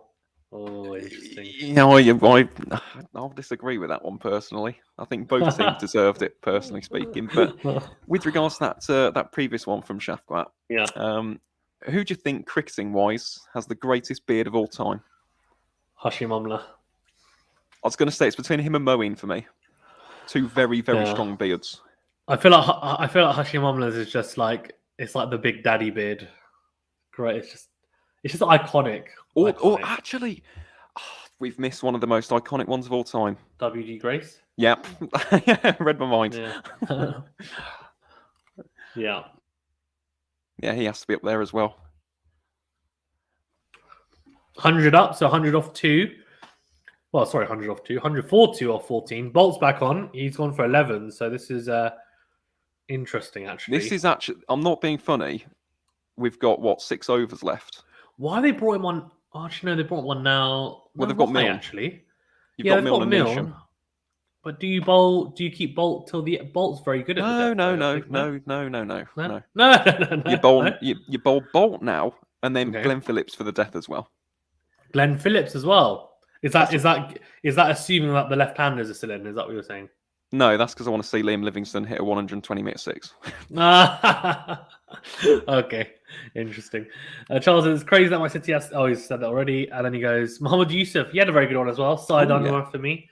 Yeah, they both had very good beards as well, to be fair. Yeah, that's true, actually. Mohammed Yusuf had a pretty damn good one as well. One of my favourite players ever. Oh, Moeen Ali's gone big. I think that's gone straight up in the air, though. Let's have a look. It is. Oh, it's dropped short. It's dropped short of the running Tim Southey. Comes in from... I think that's deep mid-off. Oh, nearly got there. Moeen trying to go big. And he went big for sure, but... Oh, it's a slower ball from Southey. It's a knuckleball, actually. On the front of the hand. Moeen so early on it, goes miles up in the air. Southey running in, tries to get one hand on it, can't. I'll tell you what, Moeen needs to start going big now. What's he now, 20 from 19? Yeah, that's why he played that shot, I think, as Milan goes over the infield, chips it over point towards deep cover. That was an interesting shot. Got away with it a little bit as well. That's 2 false shots, I think, from Moeen and Milan, but they get runs from it anyway. So 2 slow balls as well from Boult. So starting to mix it up. I don't know. I feel like I would bowl Southey now. Get Southey's overs out the way because I feel like he's not as good a death bowler as Boult. I don't know. Maybe just me. Might be. Oh, that's a shot from Moeen Ali. That should be 4, and it is. He flicks Boult off his pads behind square leg for 4. That's so good over so far. Yeah, shot. And it's a gimme, really. It's a gimme, to be fair. 86 miles an hour drifting onto his pads. You see, I always love watching Moeen Ali in these competitions. He might be playing for Worcestershire, but he was made in the Warwickshire Academy. He's from Birmingham. He's from Sparkhill, right, which is an area of Birmingham. And for me, every single time I watch him, it is fantastic. Same with Wokes as well. Yeah. Wokes Shot from Moeen down the ground. You know what's funny, though? That 4 that Moeen just hit, Boult got the ball to shape away. So it would be away from the right-hander or into the left-hander. Now, I barely ever see him able to do that. Normally, it's swinging into the right-hander or away... Sorry, into the right-hander or away from the left-hander, right? So he's got it to shape into the left-hander, which is like... I've never seen that before, unless I just have never paid attention. But, yeah, that was really interesting. I mean, it went for 4 runs, but it's almost like he did it by accident. It's like he thought that the ball would swing away from the left-hander, and then because it swung in, it just drifted onto the pads, and he flicked him. But I wonder if he'll look at that replay and think, hold on, I can swing it both ways. Oh, amazing. Shofka says, run-out chance missed. Really? I didn't see one missed. I'll tell you what, England have got a very good foundation here for 160. In a World Cup semi-final, 161.70 around that, and obviously that is a big ask. It's 10 runs and over, but Yeah. something around that mark, I think, will be very, very competitive. But then again, England will have to take early wickets. You have to look at Chris Wokes. He will be an absolute menace for the New Zealanders. He Yeah. really will. So we've got to hope that Wokes mow in as well in the power play. And potentially Mark Wood, which will be interesting. Yeah, I think he'll get slapped. I could be wrong. Be a little bit more optimistic than that. Has Milan just hit a 6? I've been realistic. What a shot! Yeah, yeah. Has he? He just pulled that just into got the alert. square leg region for 6. Southie's just been absolutely dispatched, and this is why you get Southie's overs out the way, because his first 2 in the power play are really good, and normally are, and they were today, but he's just not a particularly good bowler outside the power play. Because Milan hits a 6, he did indeed. Southie finally gets him. Oh no, you're ahead of me, Shaka. Stop it! Spoilers. Hey, was that out? Oh, he's an edge, I think. Yeah, Milan walks off. That's a good knock, though. To be fair, he's done his job. 41 off 29. No, fair play. Or 41 off 30 now as he walks off. They'll bring in a right-hander probably bring in Livingston. Yeah. Bring in Livingston and Moyne, mate. It's going to be fireworks if they start teeing off together. I think they did it in one match, and I was like, wow, what am I watching? I was like, this is like ridiculous. Right, so that's a good knock, though. Strike rate of 137. Well played. Looked good whilst he was in, I think. And starting to go. They need to. They're coming towards the last 5 overs now, so that's it. They've got wickets in hand. Can't hang about. Start going for it. No, that's exactly his role, isn't it? It's to play that, not anchor. I don't want to keep on repeating the word anchor, but it's to lay the foundation. He's the run accumulator. That's the phrase, terminology. He is the anchor. Anchor doesn't necessarily mean that you score slowly. I think it just means you take your time at the start and then you accelerate towards the end. But yeah, I get what you mean. Can't believe that was England's first 6 as well. I can. Not often you say that. It's true. But to be fair, big boundaries at Sheikh Zayed. Yeah, big boundaries on the outfield looks pretty quick as well. So more value for your 4s. They're managing to pierce the infield more, but not taking as many chances. Shafkat says, why Livingston? They want the right hand, left hand. That's why Shafkat. And also, he will just start blasting it. We're coming towards the last 5. They need to bring him in. Morgan will come in probably if Moyne gets out. And then if Livingston gets out, Billings will come in, I'd assume. They want to keep the left hand, right hand. It makes a big difference. It does. To put the ball off his length. Or lines, or even. Yeah. Well flicked towards mid-on by Livingston to get off the strike. Good lad. Nice and busy early doors. These last overs are massive. Yeah, they are. It was actually an inside edge that Milan got behind to the keeper. It must have been very, very faint because it wasn't a huge deviation on the ball.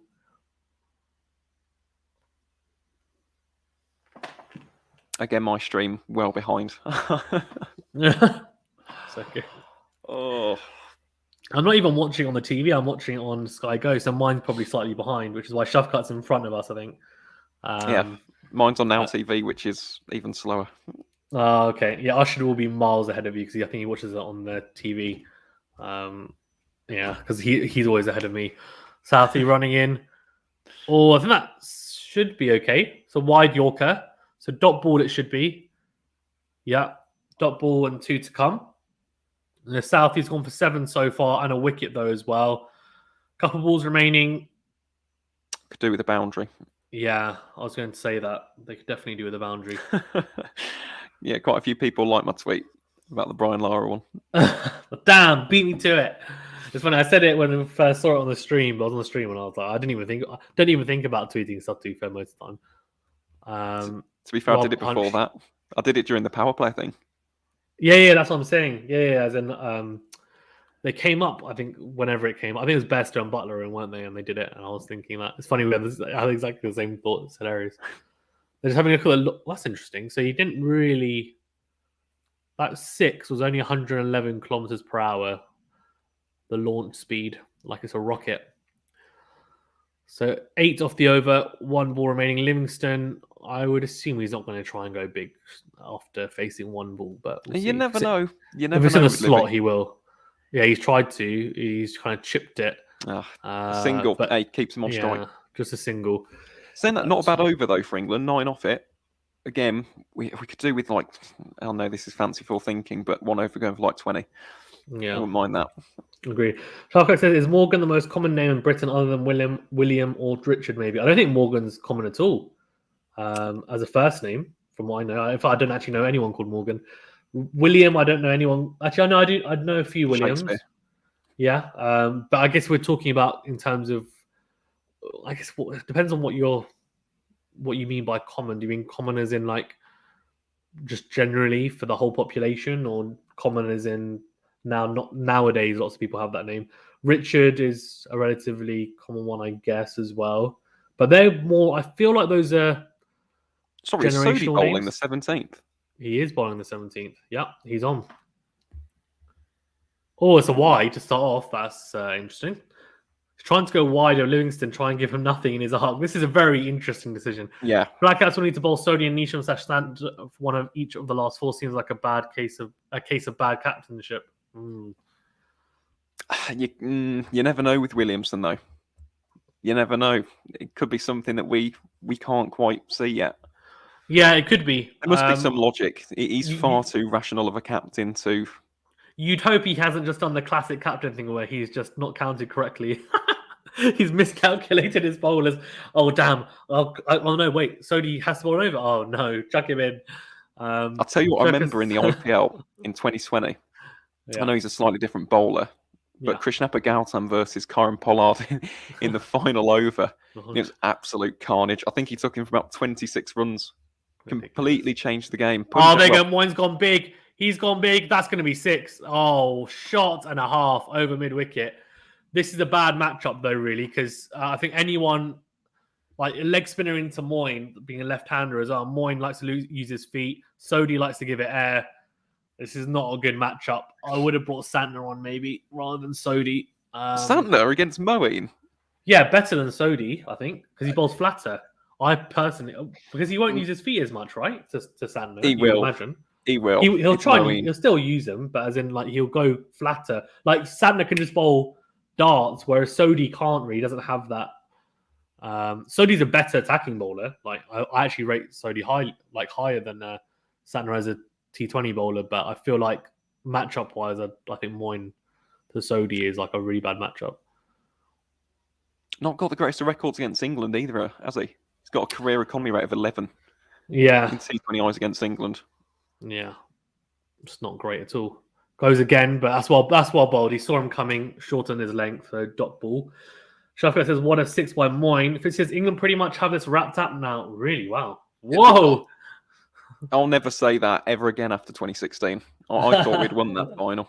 Because we'll get 170, no chance New Zealand chase that. They've got Guptill, they've got Williamson, they've got Conway, Phillips. I actually think anything more than 160, they probably don't chase, honestly, as well. That's what I think. I thought that before. I wish I had this much confidence. I really do. I've seen. I think it's because you're an England fan. Things in cricket, it's not. It's possible. I've experienced them. That's the issue. I think I've experienced them. Although Pakistan, to be fair, actually, normally when we get a decent score, we normally win. It's normally we either capitulate or we play well enough and we win. It's normally like in our own hands. We don't. It's very rare that Pakistan get absolutely outplayed after playing like a blinder. Shot by Moyne towards the deep square leg boundary. They'll pick up 2. They should. They hesitated. Better throw, and that's a chance of a run out. Another 2. Says, yeah. Shaka says, Sodi just proved you wrong. That's true. I mean, I mean, he's gone for 9. 10 off the over, though. He's got 1 ball remaining. It's not a great over. It's not a poor over either at this stage. It's not terrible at the death. 5. Sorry? It's not terrible at the death. Yeah, that's what I'm saying. Yeah, not terrible at the death.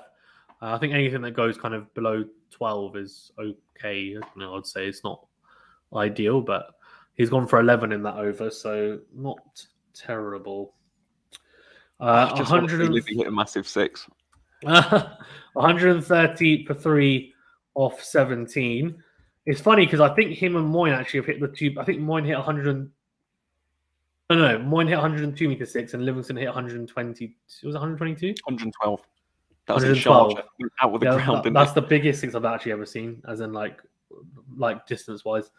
Charles says, agree with Fazan. If I have to bowl a spin on the death overs, it better be Santner. Yeah, I mean he's not going to get a bowl now though, is he? I think they'll go Milne. Does Boult have one over left? I'll tell you that right now. Definitely go Milne. Milne's the death bowler. In terms of the other option, yeah, you've got Trent Boult. Oh, hang on. They've only got 2 overs between them. They're going to have to go to Jimmy Neesham. They'll go Neesham. They'll go Milne, Boult, and Neesham, you'd imagine. Neesham could get slapped. He says eating some celery. I can't lie, I'm a little bit envious. Cucumber. That was not cucumber. Who cuts their cucumber like that? No. That's my wife. Wrong. Cucumber 6. Good shot. 6 runs to start off the over. Get in. Wow. Slower ball, and Moyne is now 41 or 29. He's starting to motor here. He was going to run a ball. He just said, that's it. Shackles are off. Oh my God. Shifts across his stumps and just pulls him for 6. What a shot. It's that Brummie excellence. That's what it is. Mate, it's that Pakistani ethnicity. No. 81 meter 6. Charles says, Shokri says, Santner can't bowl the deucer, not a good option against left-hander hitters. Interesting. Charles says they still need to get one more out of Neesham. Santner. Yeah, Milne also getting punished. It's true. He is 6 off the first ball. For a laugh, we should have sent Wokes up. That's what we should have done. Sent what? Because Adam Milne was the reason why my beloved Bears didn't reach finals day. Oh, God. So Wokesy could have got his revenge. To be fair, so was Sam Billings. Sam Billings hit like 70 against us. Yeah. Inside edge by Moyne for a single. It's interesting. So the straight boundaries here at the stadium are a lot longer than the... What's the stadium called, Pfizer? The Sheikh Zayed Stadium. You're testing me, weren't you? So the straight boundaries are, I think, 83 meters. And the boundaries on the leg side and offside, from what I just saw, was 73 and 69. So substantially smaller on the leg side and offside, which is interesting. Which is why Moyne has just gone and said, I'm going to back myself on those boundaries. I wonder whether Livingston will back himself down the ground, though, as well, I'd imagine. Livy would back himself with 100-metre boundaries. Let's be completely honest. Yeah, that boy sent a cricket ball out of Headingley. With his golf swing. Pulled it straight to the man at 45 for a single, Liam Livingston. What a waste. That was there to be hit, to be fair. That was like in the slot. I mean, to be fair, that should have gone into stand. But anyway, Charles says giving the ball to Neesham would be suicidal. Right arm, gentle pace. To be fair, he isn't gentle pace. I've seen it. He bowled 45 miles an hour in this match. No, that's not slow. It's not slow. Right arm, gentle pace would be like net throwdowns for these two. That's a bit harsh. 8 off the over so far. 3 balls to come. Moyne goes big. That might be straight to the man. No, it's 1 bounce to the man. 86 miles an hour from Milne. 10 off the over. Need another boundary. Well, 9 off the over. Sorry, even. 9 off the over. 2 balls remaining. Moyne 43 off 31. Livingston 4 off 4. England 139 for 3. Run rate just below 8, so it's 7.87. I'm not being funny. England, this is competitive. It's not comfortable, but it's competitive. No, it's competitive. Yeah, agreed. I think if England get to 1... But we have got the Jew factor. 70. But Abdullah was saying this, so he lives in the UAE. That's a wide from Milne. That's poor bowling. We'll take it. He was saying that given the temperature... at the stadium or in this area of the UAE, he said Jew is probably going to be really minimal, most likely. So if it is going to be minimal, then that means that the chase obviously is not as much of an advantage to New Zealand, but we'll see, I guess, if he's correct. Yeah, so Shafqat saying need to bowl wide to Livingston. That's what Milner's trying to do. He did actually bowl a wide, but that's better. He just hides the ball outside off stump there on a length, and it's a dot ball. So Livingston's he does struggle when it's not in his arc. He struggles a little bit. I wonder how long it takes people to figure that, or how long it takes Livingston to adapt. Thing is, he's tried to pull that. He's basically tried to drag that ball from a fifth stump line over cow corner for 6. That's what he's tried to do, and he's missed it completely because it's just like his arc is from long on to square leg, and he needs to try and see if he can just hit slightly straighter. If he can hit anything over mid off, even. Yeah, that's a shot and a half. Oh, that's big.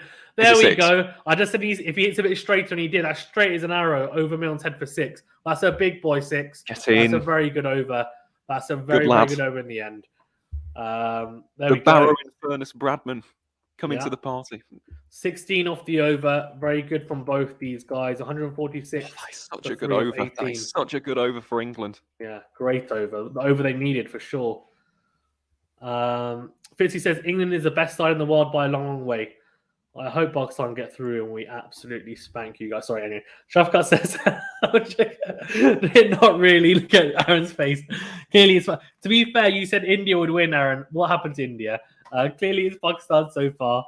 And you said India would beat Pakistan, so you can sit there and they needed my expertise. That's all I'm saying. I would have selected Harshal Patel and used Venja Chahal.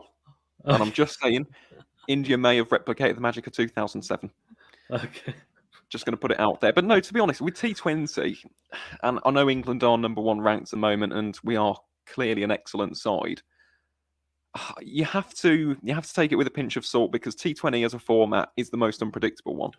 Yeah, so even though you are number 1 ranked in the world, like in 2019, for example, when England went into that tournament ranked as the favourites, number 1, you can see that quality. It kind of, it separates different teams over the course of those 50 overs. In T20, because it's such a short, fast-paced, frenetic format, that gap closes massively. All it takes is one big innings, 50, 100, and all of a sudden, you've got a difference between the two sides, even though they may not be similarly ranked. So, no, agreed. Which is why a team like Australia can still do it because Maxwell comes to the party, and if Maxwell comes to the party tomorrow, we lose. We probably lose. Like that's just Maxwell gets. You're not supporting Australia. No, I'm not supporting Australia. No, I have no links to Australia. As Livingston punches through the covers, not because I dislike Australia because I'm a Pakistan fan. That's why. Charles says, "Oh, I thought Jimmy Nisha and Ravi Jadeja bowled the same pace. One runs a mile, the other one takes 2 steps on. No, they don't. He bowls. I just saw him about 84 miles an hour. Stop disrespecting the man. You'll see him bowl again in a minute. Yeah." Honestly, come on, England. All 3. Livingston. In. 4 runs. Yeah, it's 4 runs. Good shot from Livingston. That was a very interesting shot. It's like a cross-bat slap. That's how I'd describe that. Very interesting. I don't know how to explain that. Very unorthodox, but he's got power, that's for sure. Yeah, that is a swipe and a half, but it doesn't matter. Gets 4 runs. Gets enough of it, as they'd say. One more big 4 or 1 big 6. And England are in the money here. I'm not saying we're going to win, but it will be competitive. As I said, that 160 mark, England have done pretty well tonight. I must admit, we haven't gone massively over par. No. But I think given how, to be fair as well, you have to give a lot of credit to New Zealand. They've been very disciplined. They did very well the first 10. I mean, the fact that England was 67-2, which was the first 5 overs of that second half, really crucial. They didn't manage to pick up enough wickets. Picked up 1 wicket, which is just not enough. I want to see Mo bring up his 50 with a 6. He'll probably go for it, to be honest, knowing him. 44 off 32. Livingston 17 off 9. England 154 for 3 here. Boult has gone for 8 off his first 4 deliveries. 2 balls remaining. He's been very expensive today. Come on, another 8 or 10. Yeah. He's been really expensive today, to be honest with you. It's strange, isn't it, as well? Because it's a dot ball. His economy is like 6. Yeah, and how are you ahead of me now? I'm getting the updates on my phone. Oh, that's why. Okay. I'm not actually seeing it, I suppose. On my screen, it's still slow ball bouncer, I think, from there. I'll tell you what my screen's on. 18.3. Shaka says, I'm asking this because I wasn't there. Do you think India versus Afghanistan was a fixed match? I as well as the majority of the subcontinent thought so. Nah, don't think so. Unless there's evidence or shot from wine straight into the offside. I mean, the one thing I will say is that the Afghanistan players didn't look particularly sad they lost. Like they were kind of smiling after, but I think that's more because they realised like 211 to chase is an absolute mammoth of a task, and they probably knew that they could beat New Zealand and still go through. So I wouldn't say that, to be fair. But, I wouldn't be surprised, to be fair, as well. But unless there's proof, I'm not going to say it happened. So no idea. Honestly, but my gut feeling is probably not. 155 for 3 off 19, so 1 over remaining. England have to aim for 15 here. Yeah, I think 170. I agree. That has to be the aim. That's the Brian Lara animation pops up again. Yeah, that's hilarious. But I think if they get over 170, I think it's definitely advanced. Oh, Nisham's on. Oh, mate, this is just. Well, I'm not being funny. Before this game, I actually said this to a few of my mates. If we get 160, 170, that's a pretty good score. No, it's a very good score. Yeah. It really is. And we'll have to see if the due factor does come into play, I suppose, in tonight's game. But in the IPL, for example, the average first innings score was around about the 158. Yeah. So shot from Moyne, but straight to the man in the end at long off. So just a single. He's on 46 off 35. Livingston 17 off 9. Huh? 24. I just want to say 6, 6, 6, 6, 6. Come on, Livy. He can do it as well. Come on. Here we go. Last 5 balls of the innings. Nisham trundles in. Tries to hide the ball outside of stump. That's a big shot. Straight to the man. Straight to the man. Livingston, that's not his strength, trying to go over mid-off or the cover region. He does actually get, he gets a fair bit of it, to be fair, but it goes straight to the man at long off. So he has to go for 17 off 10. Bring in Billings. Yeah, that's what I would say. Bring in Billings, yeah. Good catch from Santner. And 156 for 4 here. And only 4 balls remaining. Disappointing. Right. Shufcut says Deadstone. Oh my god. Harsh, Shufcut. Harsh. Right. Well, Morgan's in. Okay. Why not? I'm surprised about that. The only reason why Sam Billings is the kind of player, he has the sweeps, he has the paddles, he can manipulate the field. Whereas Morgan, I mean, if he had another couple of overs, fair enough. But Morgan has that as well, though. He was the OG, right? Yeah, but if we're talking current form right now. Yeah, current form, agreed, yeah. 100%. But yeah, Morgs was like the trailblazer, I suppose, in that regard. If there's no way Morgan's brought himself in here, he definitely has. Has Moan just scored a 4? I've just seen that in the chat. Has Moan just scored a 4? I know, I'm ignoring the chat because it's I'm not. That's how I get my updates. 156 for 4. 4 balls remaining. Nisham runs in. Oh, he's carved that over the offside. 1 bounce 4. 50 out for Moyne. That's a top knock. 50 off 36. Very, very good innings. Outstanding. From one of my favourite players, Moyne Ali. The pride of Birmingham. Yeah. Again, it's that Brummy excellence. That's what this is. I'm not going to get into debate with this with you. I'm just saying the West Midlands could host a World Cup 11. I'm just going to put it out there. We could. But this is wonderful to see. It really is. It's fantastic. Yeah. So 160 up for England. Oh, he tries to go big again. That's going to be one bounce to the man. As that camera angle went so weird. This is where Billings would be nice. Billings has played against Nisham as well. Because Nisham was playing would for have as well, though, season. to be fair. Yeah, but not as much. That's the difference. It's true. And Charles says credit to Jimmy for bowling to his field. The long off boundary is the longer side of the ground. It's true. 161 for 4. 7 off the over so far. So good over, to be fair, for New Zealand so far. 1 wicket from it as well. 2 balls remaining. I think you can get to 170. It's a good over. But they'll need 9 off the last 2 balls. So we'll see. Morgan's going to have to go big straight away. Oh, that's a wide. That should be a wide. Has he given it? He has, yeah. Nearly a very well executed wide Yorker. Nisham looks to the umpire. But that's definitely a wide. Definitely a wide. And it's not just my inner batsman talking either. I'll be the judge of this as a bowler when I'm not on ball 19.1.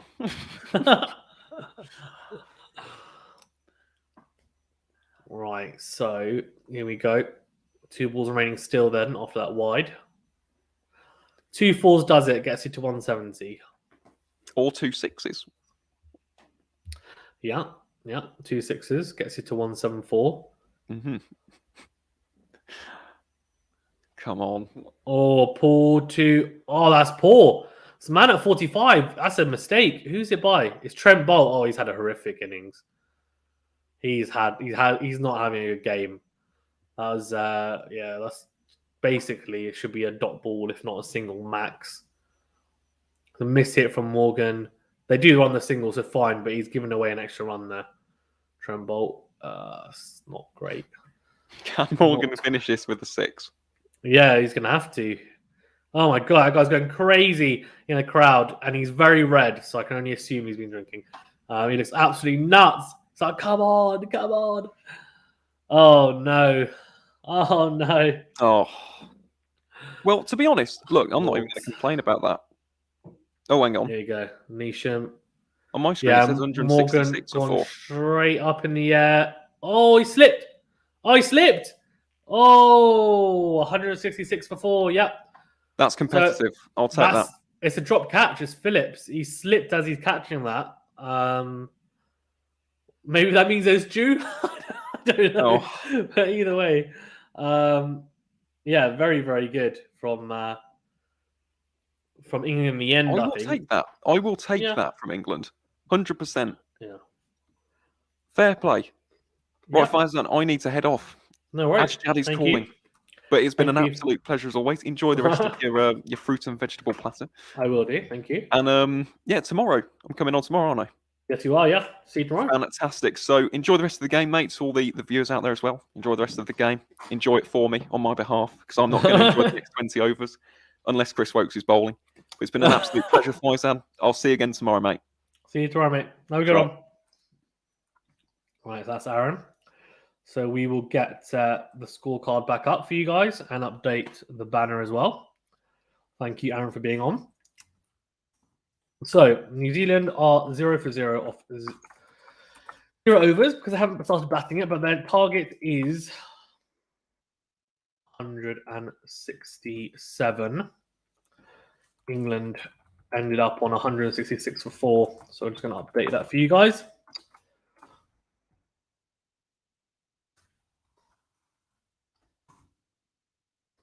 And a very good knock from Moeen Ali, who's a standout. 51 off 37. Milan, 41 off 30.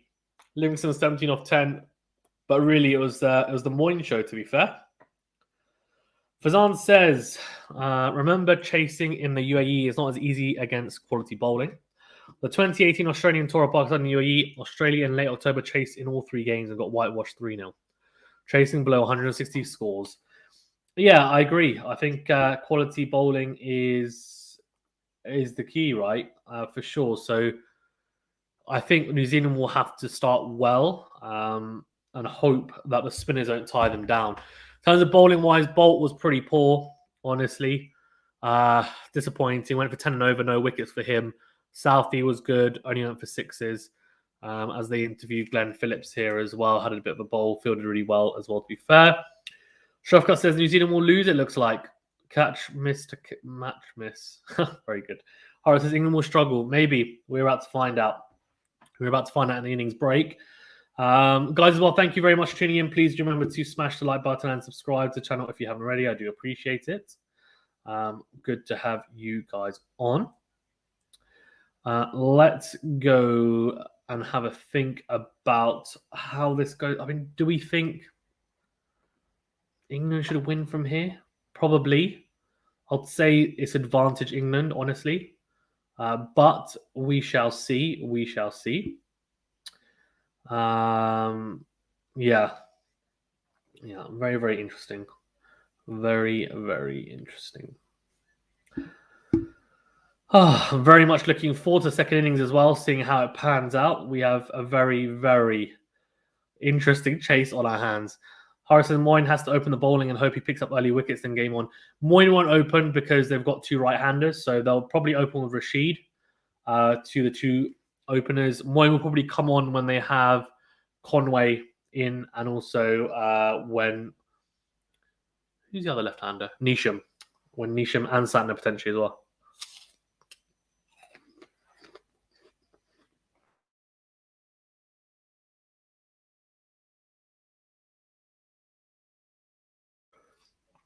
Fazan says also the Pakistani and the English team perform well today. Let's hope the other 11 Pakistanis perform tomorrow.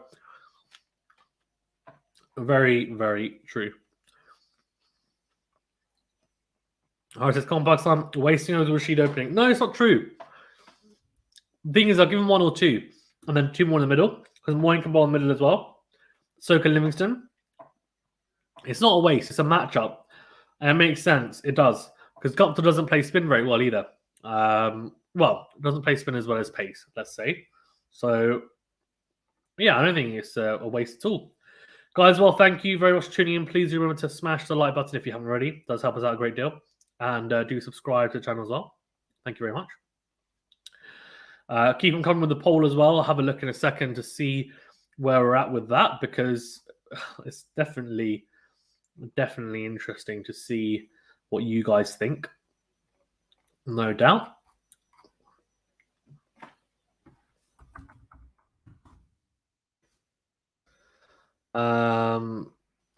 Yeah, interesting. Right, let's get to the votes.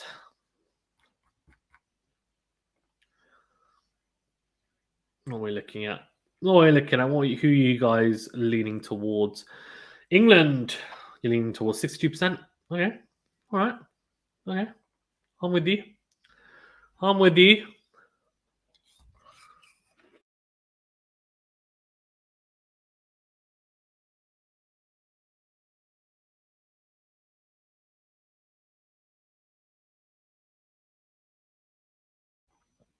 We should also be doing the whole Pakistan versus Australia match tomorrow as well. That's the plan. So do keep an eye out for that as well, please. And get involved. Get involved.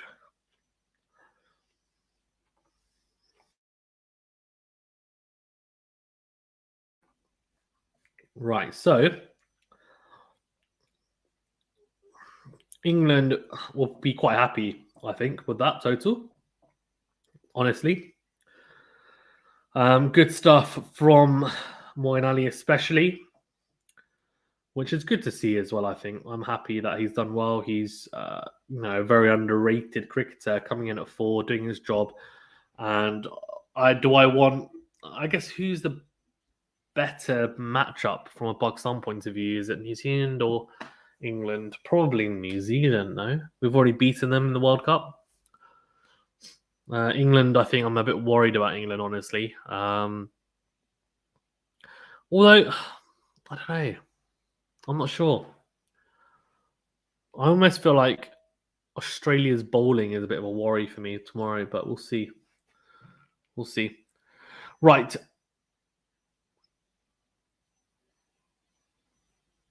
Guptill and Mitchell are going to have to start off quite well. One of them, at least, is going to have to get a score, you would imagine, in this chase. But the reason why I say that is because if they get a score, it means they're scoring relatively quickly. And Conway and Williamson, they go relatively slowly. At the start, they take their time before accelerating. And they're kind of a stable springboard. Then Phillips comes in and gives it a whack, to be fair. As can Neesham, and they've got Santner, but they've got quite a long tail. So they're going to have to rely on a few of the guys at the top to do the business. So tomorrow, obviously, it's Pakistan versus Australia, and then Sunday is the World Cup final. The World Cup final, that most likely it will be Venu doing the World Cup final. Do get involved and also do support him as well. We'll see who obviously makes that final and who secures their first spot after this second innings here today. Looking at the scorecard, and as you can see, Moeen Ali with 51 not out of 37. 3 4s and 2 6s. Good knock from him. Charles, we know that New Zealand starts slowly, so if England is able to cram them for runs in the top 10, in the first 10, I guess he means, they'll be able to put a lot of pressure. Also, New Zealand has a very long tail. They can't throw away wickets cheaply. Yeah, agreed. They do have a long tail, don't they? They've got Milne coming in at 8, if I'm not mistaken, and Santner really is kind of the tail at 7. So I would say they've got quite a long tail, honestly. They're going to have to get some runs up front for sure. The one thing I would say is that they do predominantly score slowly, but Guptill and Mitchell, if they're starting to time the ball quite well, they will go after the bowling alley doors, but they haven't shown that so much in this tournament. So let's see. Depends as well, I think, on the matchups with England coming into it with their bowling. I think Wokes, if he gets a bit of movement early doors like Southey did, it could be a problem. So did Boult as well, got some movement. So we'll find out in a second where New Zealand stand. I think the first 10, so if England was 67 for 2, New Zealand probably want to be at 70 for 1. 70 for 2 kind of is, the minimum they would look to be at, I think. If they're anything less than 70 for 2 at 10, I would say like England should go on to win from there. But we shall see. Right, Chris Wokes will open the bowling here, right on medium fast, and he's had a pretty good World Cup. Strike rate of 19.8, economy only 6.97.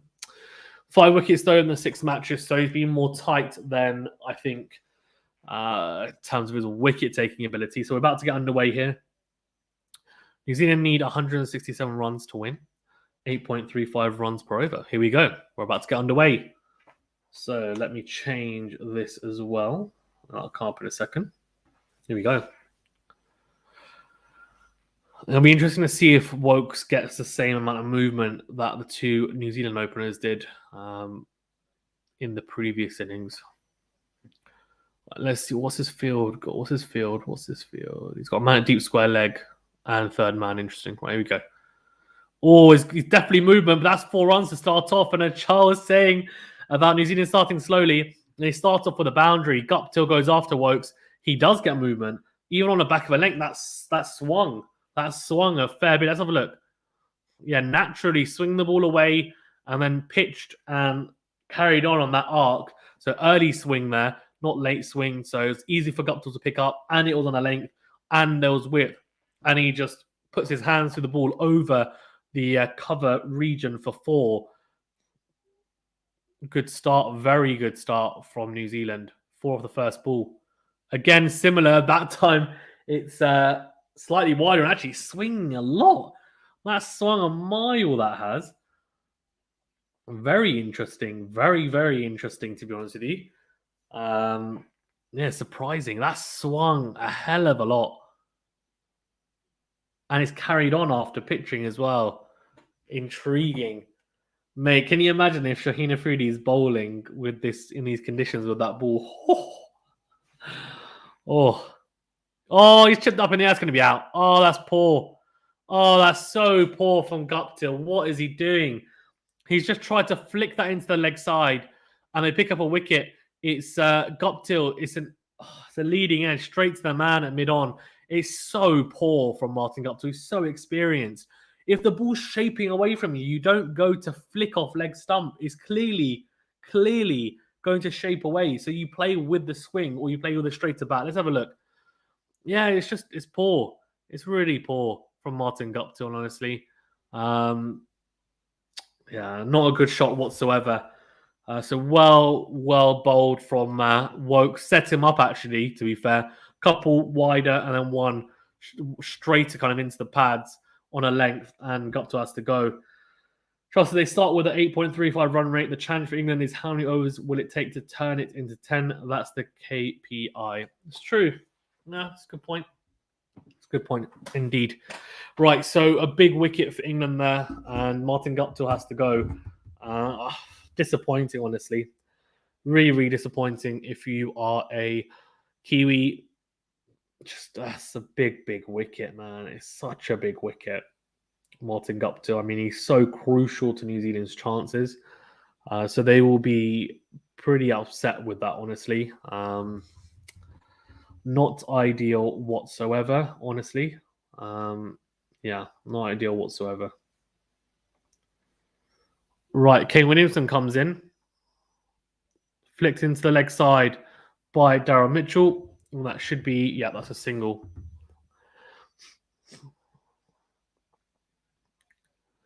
Yeah, just having a look again. It's just it's easy catch from Moyne. Really easy catch. And Guptill should be disappointed, really. It's just like a half shot. It's caught between just punching it to punching it in the leg side and also pinging it over cow corner. It's not ideal, honestly. Not ideal whatsoever. Yeah, poor start for New Zealand here, to be fair. Really, really poor start. Could have been a lot better if they had managed to carry on that momentum off that first delivery.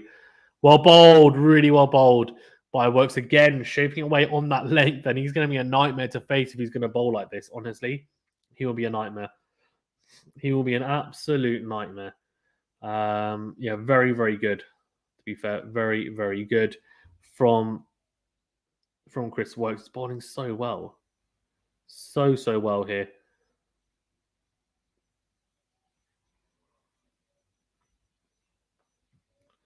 Here we go. Oh, that's what bowled again, but flicked. It's too straight. Williamson flicks into leg side. It might be four. It won't be well fielded by Billings. It is. They should run three, and they do. So, not a bad over for New Zealand in terms of runs, but a bad over in terms of losing that first wicket. It's 8 for 1 off the first over, and New Zealand very much need a little rebuild here now and need some stability after that wicket of Martin Guptill. Williamson should give it to them. Mitchell needs to be the aggressor. Let's see how New Zealand go as Devon Conway looks on. He'll be hoping not to be in for the first 5 overs.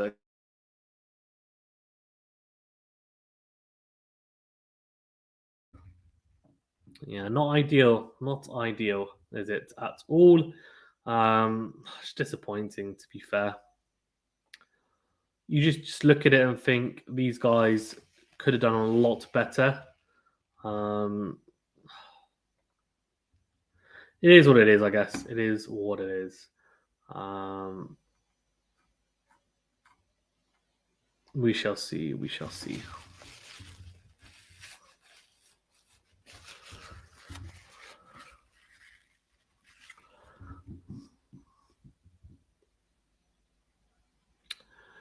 Right, so 8 for 1 off the first over. You know, it's very involuntary to close the bat, face the bat when trying to drive on the onside. I still do this quite often. Yeah. Yeah, you shouldn't be doing so. Charlie, if you want to avoid doing that, you need to.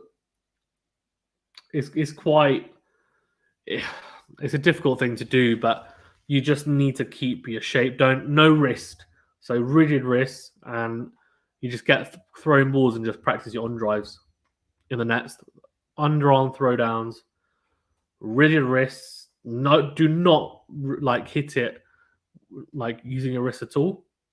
Do not flick the ball at all. Just literally rigid wrist behind the ball, high elbow punch, on drives, and then you get out of the habit.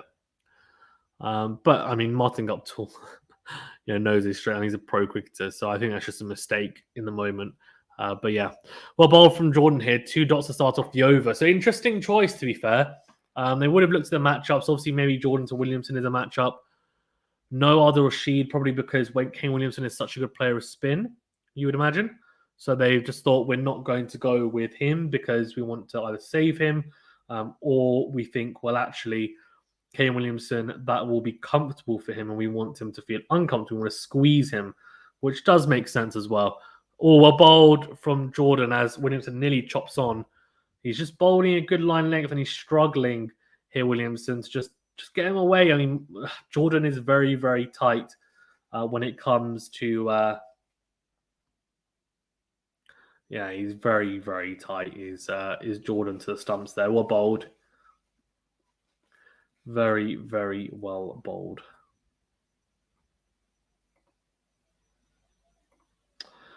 Right, so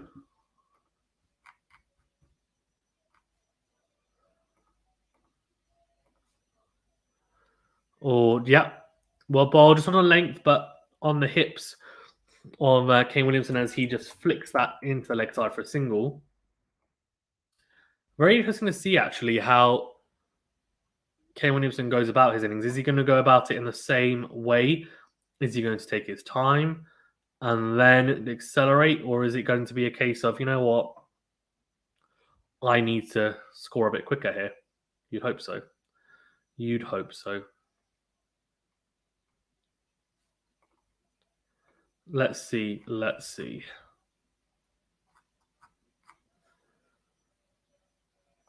All right. So, flicked into the leg side by Mitchell.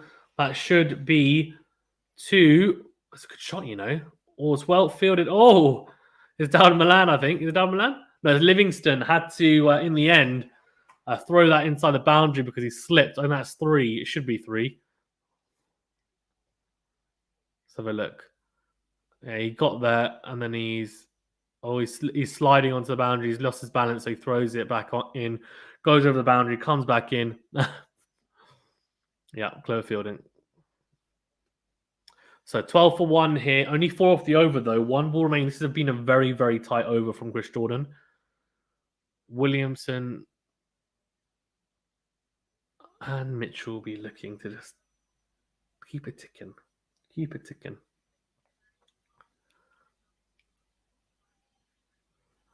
Yeah, flicked into leg side. That should be a single, and it is. So, only 5 from it. A very good over from a England point of view. Jordan bowling very well at the start here as well. And disappointing, honestly. Let's update the the score. Bear with me. Right, New Zealand are 13 for 1 off 2 overs.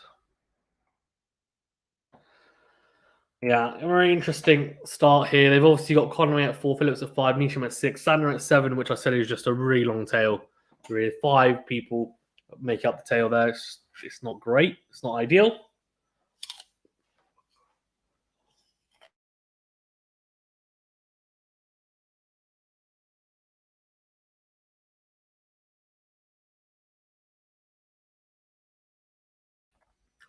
Ooh, Wokes is still on, which makes sense, to be fair. Makes sense. Good start, nice and tight. They've got 45 there. And Williamson just flicks off his hips to the man.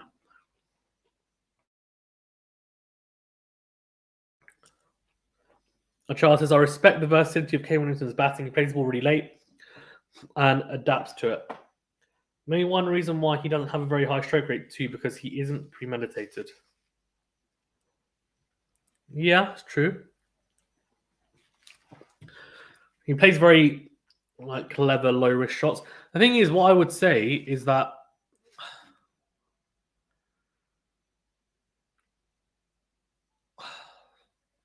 honestly, if you look at it,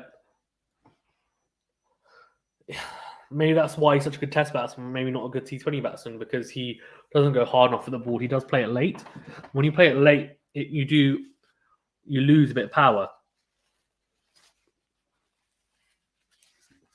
You've got good versatility, as you said.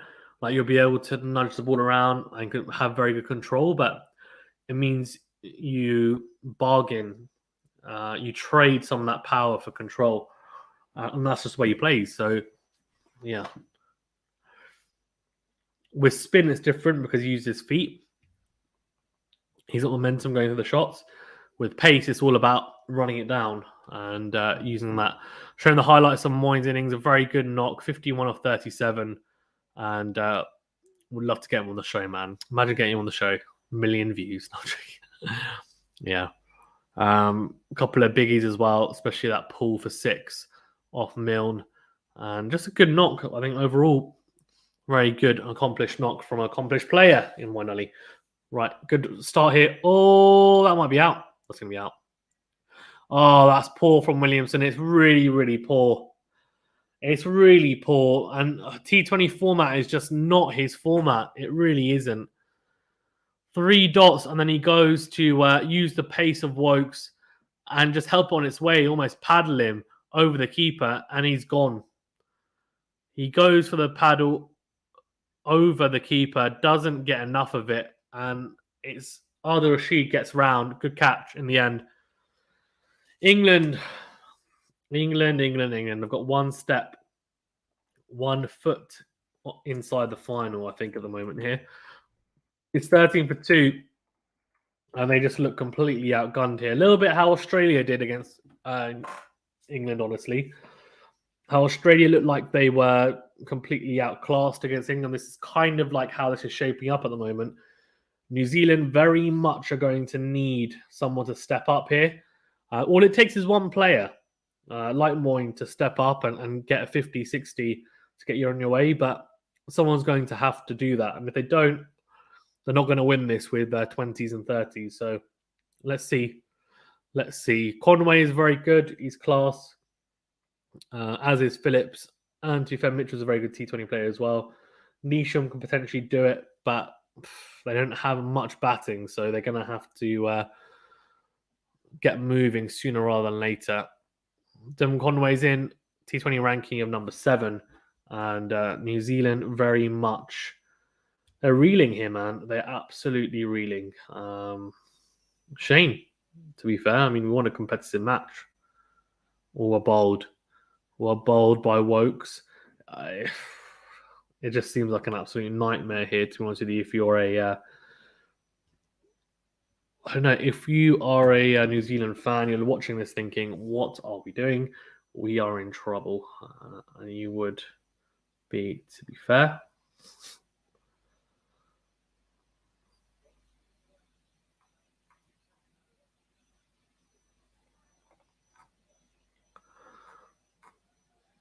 Oh, very interesting.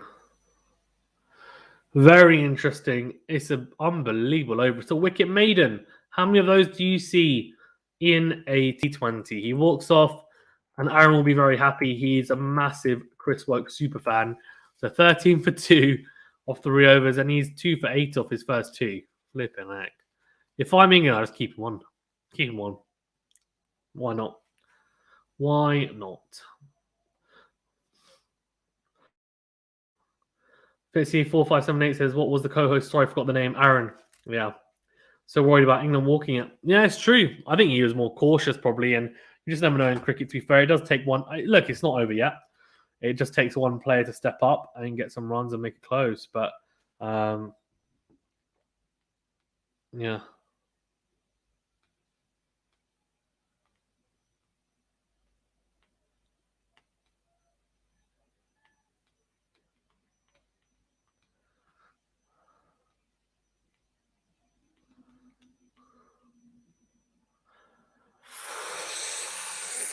Well, bowled by Jordan, bit of shape away from left-hander on a length. Conway goes after it and just misses it. Almost a outside edge there. Yeah, dot ball. Just having a look at that wicket. He's just such a class player, and I would love for there to be a study into why, like, Kane Williamson and Steve Smith are not able to replicate their Test and ODI form in T20s. There's just something about it.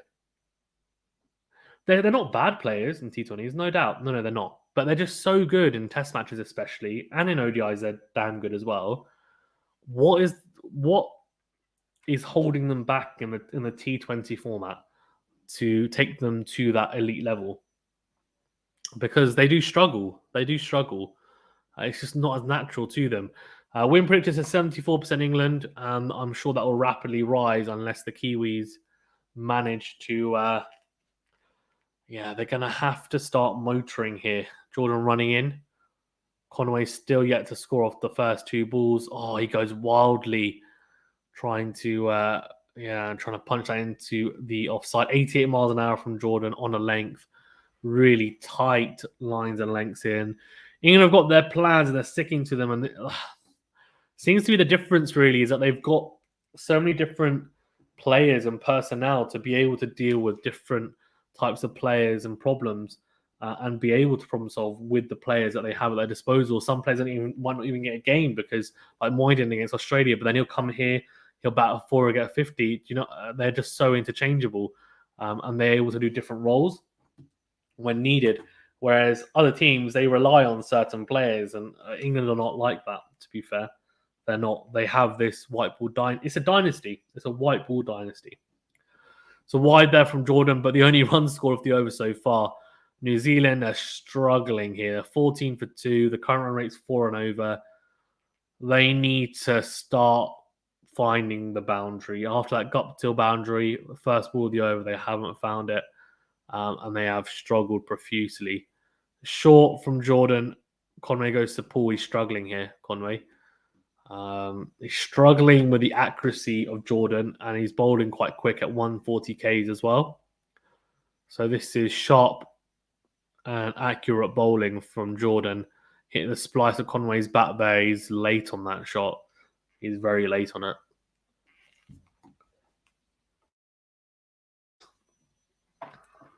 Trust there will be a point in time in this match where the cues will snap. The realization that regulation cricket won't do any more play like there isn't anything to lose. It'll be around the 7th, 8th over mark. Maybe. You're right. But this is turning out to be a horrific over. I mean, we had a wicket made in the last over, only a wide in this over, and 5 dots. Flipping heck. Cash says, do you think Stokes being out has been a blessing? Freed up Ali to bat higher for 1. Yeah, Stokes is kind of, in my mind, he's like a Williamson or Smith. Very good test player, very good ODI player, but like Steve Smith and Kane Williamson, he's not a staple. Oh, is that a shot? Let's have a look. Yes, what a shot from Conway. Holds the pose, 1 bounce 4, and the much needed release that New Zealand needed. They need more of that, please. It's 18 for 2 off 4 overs.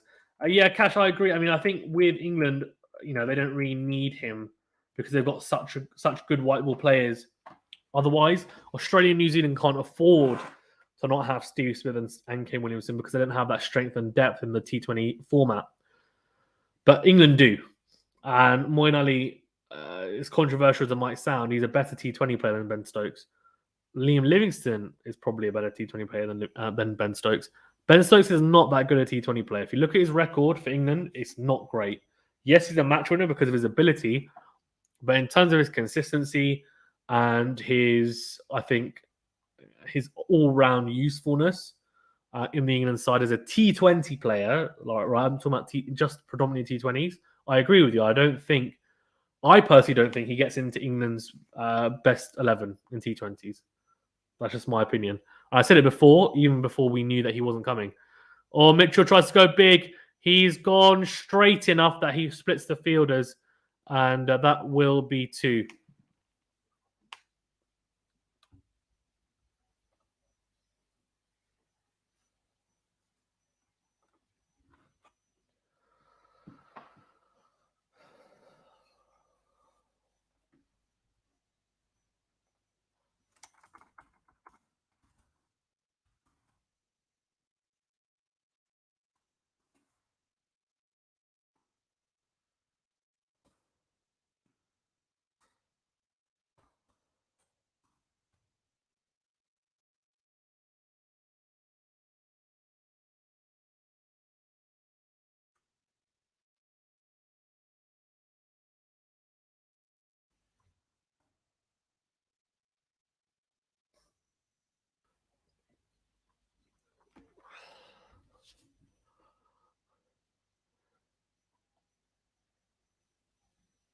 Two and 4. Mitchell, good start here for Darryl Mitchell. Good start. Very good start to this over. Much needed. Cash says, yeah, agreed. Yeah. He's such a good test player, such a good ODI player, just not needed really in the T20 stuff. And if he works with a T20 game, then of course, and he's probably got the ceiling to do it. He's definitely got the potential, just not there at the moment. Well played from Mitchell. This is a good start. 7 off the over, the first 3 balls. Yeah.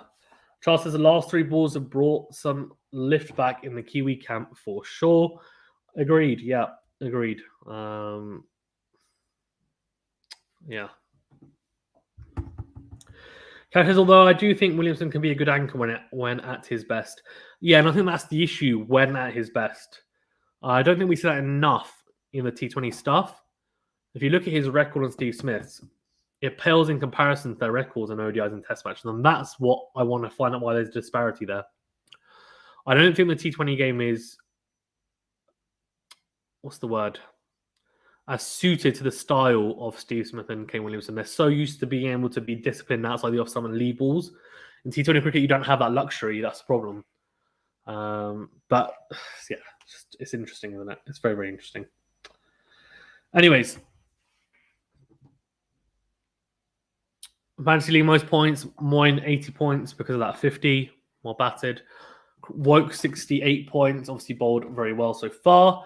And I'm sure he will be on at some point because Conway's in, the left-hander. So you'd imagine he'll probably come on soon. Good run there as well from Devon Conway, just punching it into the offside for a quick single.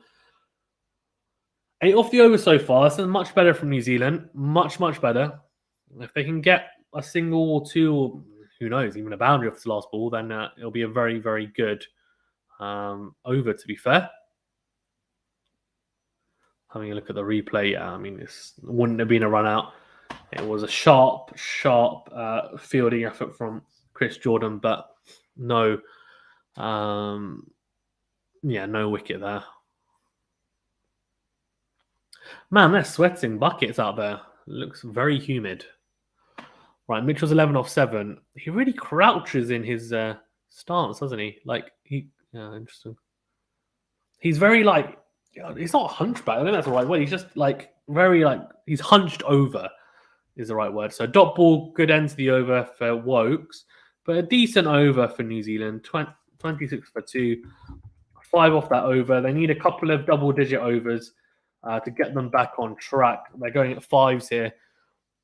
Although Rashid's on, so this is a key phase of this match. Conway loves his little reverses and paddles and laps around the corner. He's 5 off 8. The ball will be coming in towards him. Sometimes, most likely probably Rashid will be bowling googlies to Conway. But Conway can hit on both sides of the wicket by switch hitting. I'm assuming he'll get that reverse sweep out quite quickly. So let's see how he goes. But I would assume that we're going to see that quite early on here.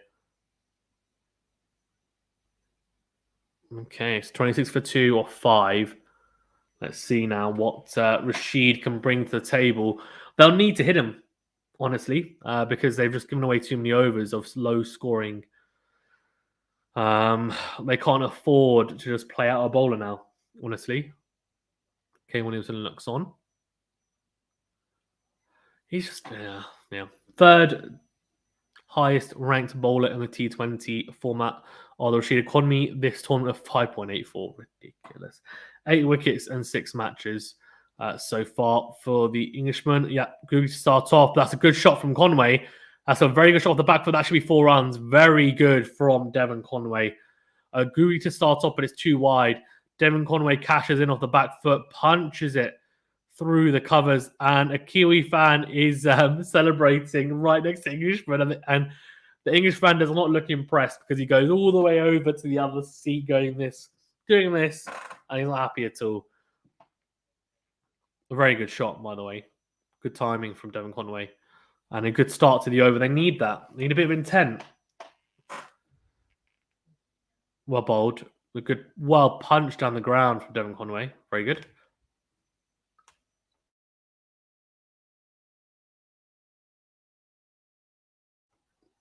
So a single. So 5 off the first 2.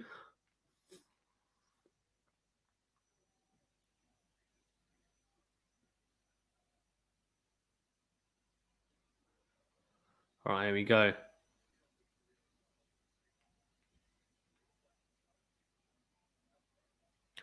Right, 31 for 2. Oh, they're peeling. They're appealing. That's well bowled. I think he's got some bat on it. No, although it's going down leg side. He thinks it's going down leg side, so they won't appeal. I don't know about that. Depends how much is straightened. How many revs have you put on a deal? Or as they call him, it's Adil Rashid, but anyway. Well bowled, flicked into the leg side for a single.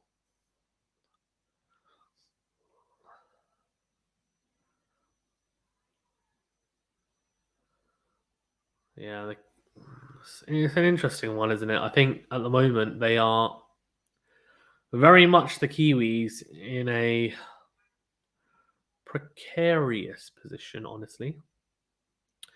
32 for 2. Although Rashid, 2 balls remaining. Oh, that's a gimme, that is. It's going down the leg side. Put that away. Charles says, I don't like the idea of bowling a leg spinner in the power play over. It's too much of a risk if he gets hit. The confidence and the fear factor breaks off for the rest of the game. Maybe. I think they have them at the throat, to be fair. They're looking for Rashid to pick up wickets here. But I get what you mean. I do. Well bowled. Oh, that's a shot. Oh, that's a great use of the feet by Devon Conway. And it's a good over in the end for New Zealand. 10 off it. 36 for 2 off 6 overs. Much needed double-digit over. 10 off it.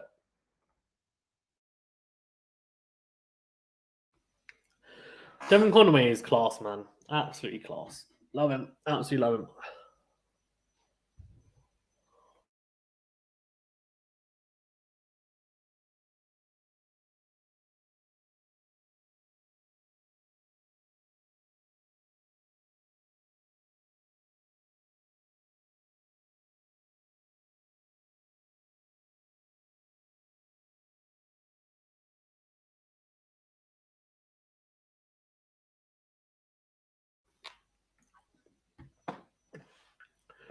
Right, power play over, and in comes Mark Wood, the speedster. He's going to try and bowl rapid, isn't he? He is going to try to bowl rapid. No doubt. No doubt.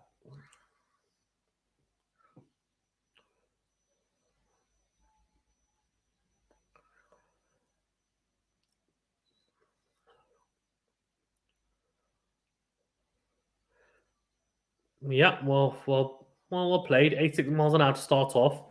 So you can imagine that's going to increase rapidly.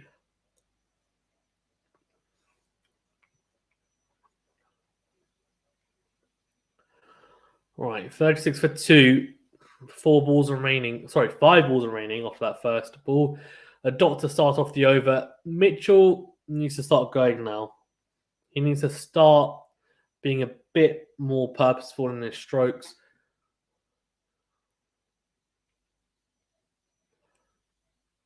Well bowled. Very well bowled. Sharp and angling into Darren Mitchell. Let's having a look at his 49 off 35 against India. Good knock that was. Very good knock. For sure. Give me 2 seconds.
Apologies for that. Just had a call. Yeah, 2 balls to start off the over. Reno says, pass by to say hello. Thanks, Reno. Let's go, New Zealand. Did you watch cricket in the late 90s? Says Shavkat. Yeah, I did. I did watch cricket in the late 90s. I mean, age-wise, I watched predominantly my cricket in the early 2000s, but I did watch some in the late 90s, yeah. 42 for 2 here. New Zealand very much needing to get a move on, really. Conway's 15 off 13. Mitchell 17 off 18. New Zealand 42 for 2 off 7.3 overs. Rashid 0 for 11. Yeah, it's a shot to deep mid on there. And that will be a single.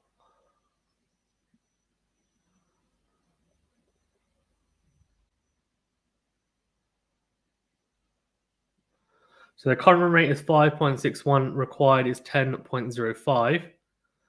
Oh, it's a good shot from Mitchell into the leg side to deep mid wicket, and that will be a single.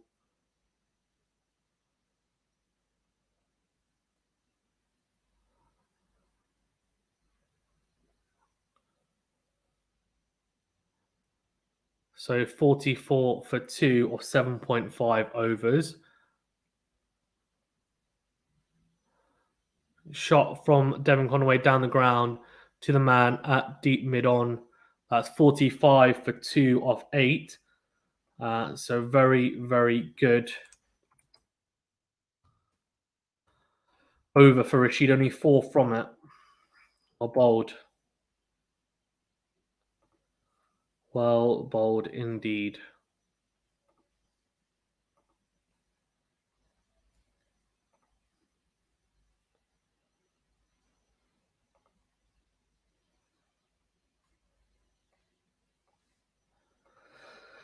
Right, most sixes in T20s in 2021. Glenn Phillips with 93. Wow. Well, they're going to have to look at that at some point, that's for sure. He's not having to come in yet, but he will be next in here. Wood only going for 5 off his first over. Glenn Phillips there, just padded up, waiting to come out.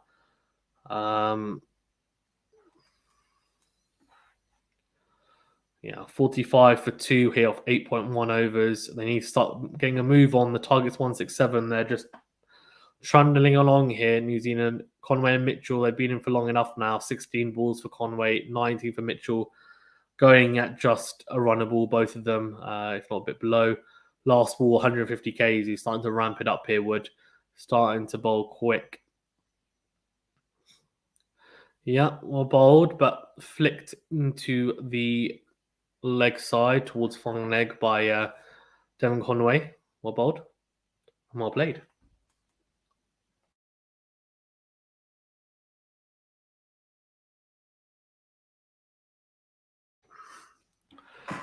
So fastest 150 Ks, slowest 139, average 141. So interesting. Not quite bowled as quickest today, but he will be up there, I'm sure, again. What I something to do is run up sometimes as well, and how you're feeling, the energy that you have when you're bowling with as well.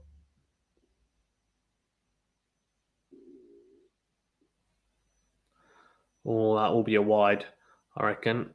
No, okay, well directed. No ball, just one for the over.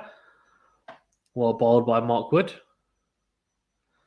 They're looking about Buttler's appealing, but so Morgan says to Buttler, "Do you nick it?" And he goes, "That one for the over." He goes, "Yeah, 1 for the over." Yeah, he's not nicked it. He's all good.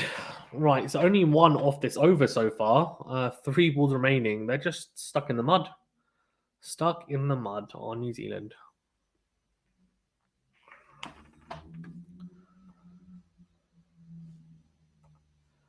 They really are. Here we go. Wood running it. Oh, shot into the offside. Only a single. Struggling, man. Struggling indeed. Crazy. Absolutely crazy. They're struggling so much here. They really are. Yeah. The struggle is real. Right, so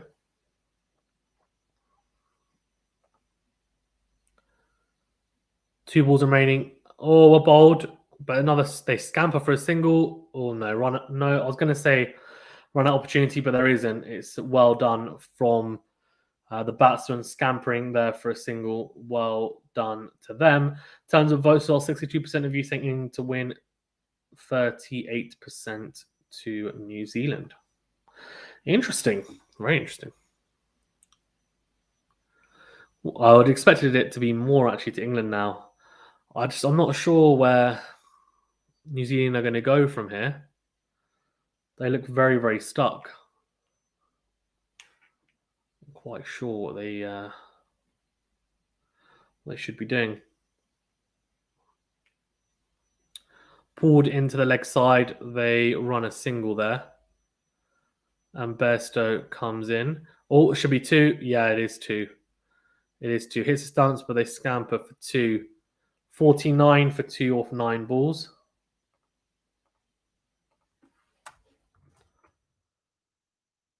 $50, sorry, for 2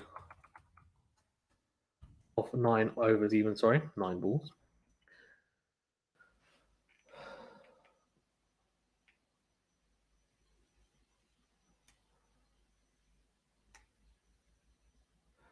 Right, after 9 overs total, England 60 for 2, 166 for 4.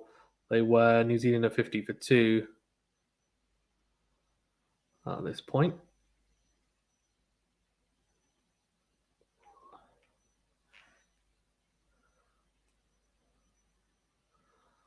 So 50 for 2 off 9.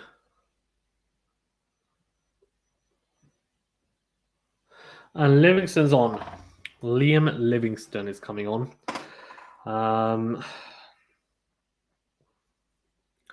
It's been good, to be fair. Economy of under 6. And yeah, interesting. Shofkat says rank these Aussie openers full format combination from best to least good. Oh. Right, here we go. Mark Waugh, Gilchrist. Rank these Australian openers. Wait. All formats combined. Wait, do you mean T20? But then you wouldn't be T20s, right? Because or would it be? I guess it would be. Shane Warner. I read that as Shane Warne. Okay. And Katic. Okay. I think I would have to go Hayden, Gilchrist,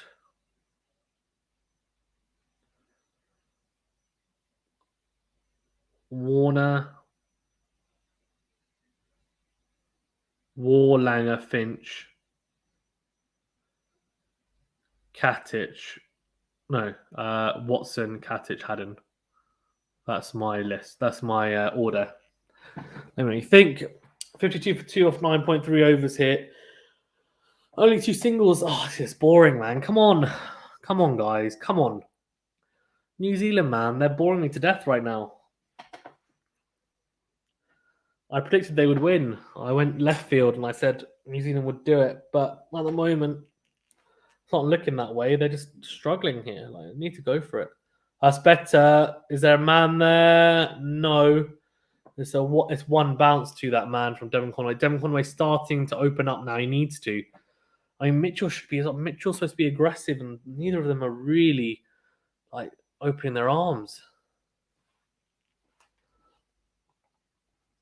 No, I said Waugh. So I said Hayden, Gilchrist, Mark Waugh. So Mark Waugh, Warner, Langer. Shot, 1 bounce, 4 down the ground. So yeah, really good from Conway. Down the ground, 1 bounce. Much better. They need to cash in, man, somewhere. Charles, it's funny how the glaring holes in New Zealand batting lineup never came up till the playoffs. We all know they don't bat deep, but the truth is that premise never got challenged all these games. Yeah, it's true. Yeah, that's a good point. The semi-finals here. 8 off the over so far. 1 more to come. Need a boundary here again. Go for it. Go. He goes to reverse. He does. Oh, it's well fielded. Really well fielded by Moinani. Very sharp. Conway kicks the turf. 58 for 2. I did say it need to be 70 for 2 if they were to win this. I don't think they're going to win it from here. 58 for 2 off 10. They need to go now at 11 and over to get that total. It's tough, man. Very, very tough. Honestly, yeah,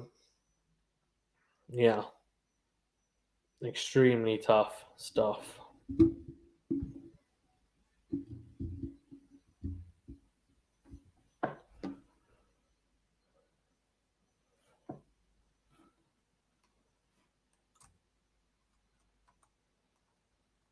Very good though from very impressive, isn't it? To be fair, from these guys.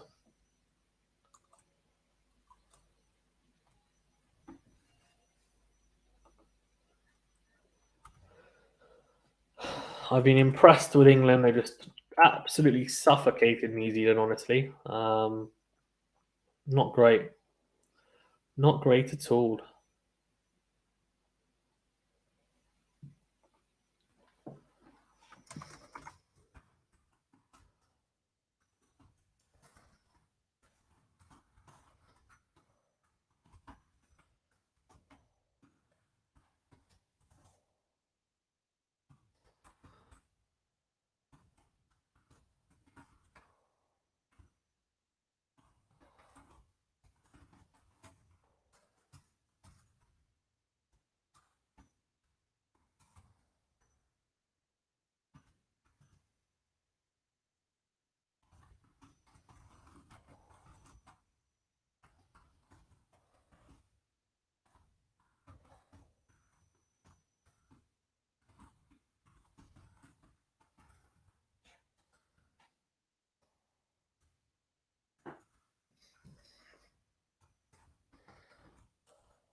Right, so 58 for 2 off 10. Charles says that kick from Conway shows that New Zealand have snapped from anything to lose. I'll now adapt to what do I have to lose. Okay? What do I have to do from here? Philosophy. Sports is so much mental. Maybe, yeah. Good shot from Mitchell. That should be 4. Yeah, very good. Stands and delivers, punches it down the ground on a length. 26 or 24 now for Mitchell. 4 off the first ball, the over. They need to start going, and they will start going. They just have to. There's no question about it. They don't have a choice. They really don't have a choice.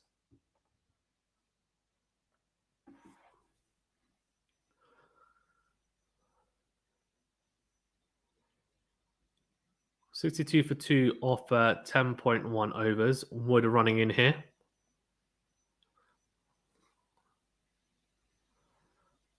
Oh, yeah. Bold. Cramping Darren Mitchell.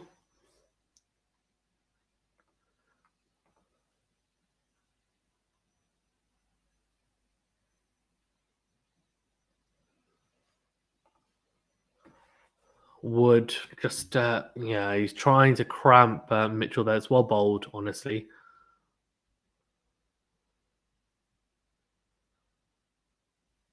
All right, so is Buttler appealing and Wood saying to him, going down leg. He's hit 63 for 2. 5 off the over, so it's good over so far. Conway needs to cash in now, needs to start getting on the act as well. Misses the pull shot there. Well bowled. Very good body line bowling from Mark Wood. Another single. Should be a leg by. I think. Oh, no ball. 92 miles per hour, but it's a no ball. Yeah, Shafkat says no ball, so this is big. This is a big moment now here.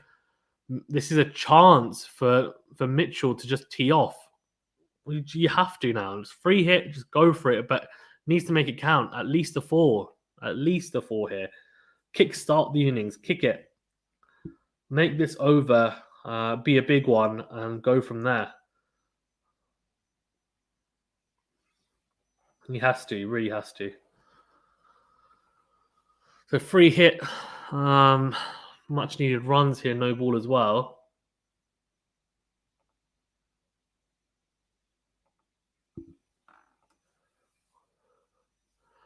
All right, 65 for 2.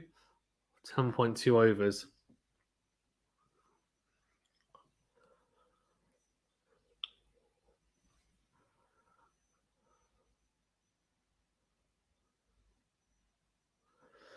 Here you go, Mark Wood. 10.2 overs. Got to tee off, man. He's just got to tee off. At least a 4, surely. Oh, it's a waste. What a waste. Just, what is that? Shark has wasted a good. I don't think it was a good ball. It's just a length ball. He just went completely crazy. Like head up in the air, barely looking. That was 94 miles per hour from Wood, so it's rapid, but he literally just, like, his head's up in the air trying to swing. Like, come on. Keep your base. Don't just go swing wildly. Charles says these third umpire no balls have been an amazing addition. Fairer game now. Indeed, yeah. Not. I don't think that's fair in that sense because it's a batsman-heavy game, but it's just fair in general that, like, yeah, it should be. What a shot from Conway! Wow, that is flair. That is flair. He's just wow. He's just cut Mark Wood over backward point for 6. What a shot coming down the track as well. Just a flare. Look at that. Beautiful. Wow. And the flourish as well at the end. The flourish at the end. It's a beautiful shot. Beautiful stuff from Devon Conway. Yep, Shafkat chance is great. 6 it was. More of that. So this is a good over so far. 13 off it. Keep going. They need to keep going here now. That's it. Can't stop. Sorry, 14 off it. And that will now be 15 off the over and a syllable to come. So as they sneak a single in there.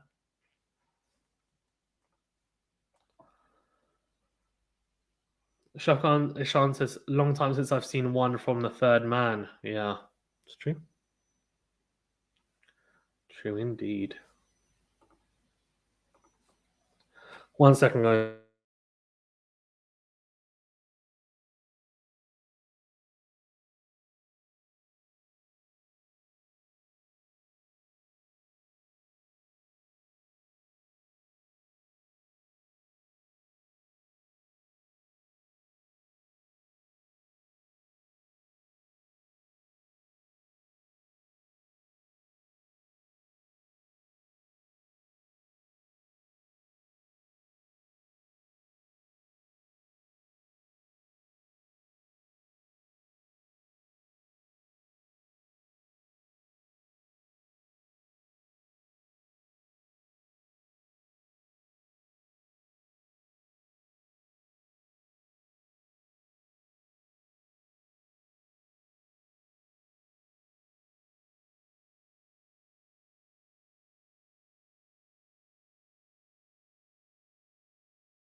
Right, Shafka says you are watching on the TV online. So that's why I'm slightly behind. What a shot by Conway, by the way. Beautiful cover drive, just punching that through. Charles says we'll see a lot of them during the Ashes next month.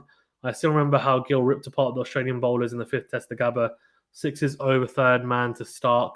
Pat Cummins bounces. Yeah, true. Been a long time since I watched the Ashes. Yeah, it's too often, man. They have it too often. 80 for 2 off 12 overs. And New Zealand starting to slowly accelerate as they should. But yeah, they need time at the crease. Yeah.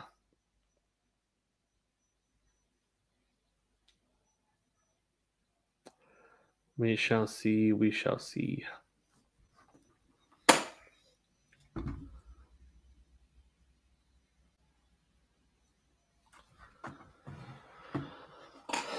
Right, so England, New Zealand semi-final 1, and at the moment, New Zealand, that phase was pretty good. The 9 to 12 over mark, 35 for 0, in 32 for 1 in that. They've got a chance in New Zealand. It's just England were so good in the back end, those last 3 overs. A lot of runs accumulated there, but they've got wickets in hand. It's now just a case of can they accelerate from here? They are starting to. They need to continue that acceleration, to be honest with you.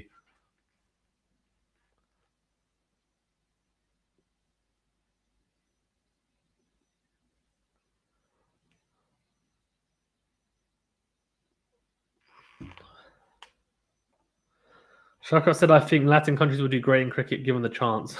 Probably. Yeah. The problem is, right, is that it's just not big enough cricket. It needs to get bigger. I'm sure it will. Well, you hope so. But yeah, it needs to become more global for sure. So we shall see. Yeah.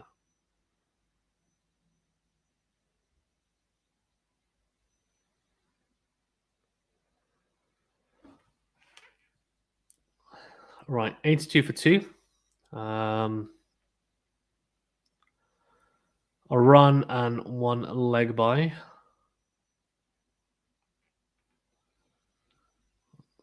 Yeah, it's a shorter length from Rashid there.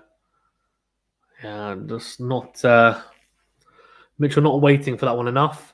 Conway does though, and just flicks that around the corner. It should be 4 runs. No, Moinani's quick. Gets to that. Well done.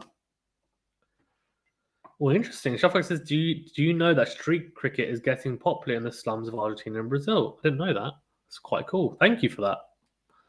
Very good insight. I didn't know that at all, honestly. So that's quite cool to hear.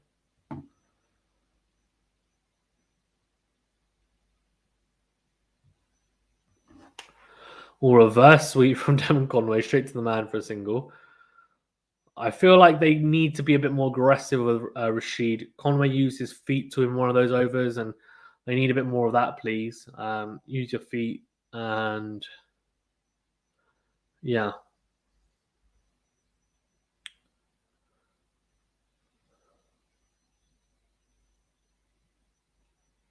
Oh, it's a shot. Is that a shot? I think that is. I think that's 6. I reckon that is 6. Oh, what fielding! What fielding from Chris Jordan. Bloody hell. That is a ridiculous save. That is absolutely ridiculous from Chris Jordan. He's jumping backwards. He's in the air. He can't catch it, obviously. If he catches it, it's a 6. But he pushes it back in. Let's have a look at the replay. It's in the air. He's still got it in his hand. Oh, no. He does. So it's out of his hand. He does push it in, but it clips the boundary. He clips the boundary after he's pushed it back in, I think. Let's have a look. Yeah, it is. Oh, it's really unlucky, man. He's such a good fielder. Yeah, it's still 6. It is, unfortunately. I mean, he just didn't quite get enough behind the ball to push it. Oh, mate. What a fielder, though. What a fielder. Unbelievable stuff from Chris Jordan. Unlucky. Unlucky.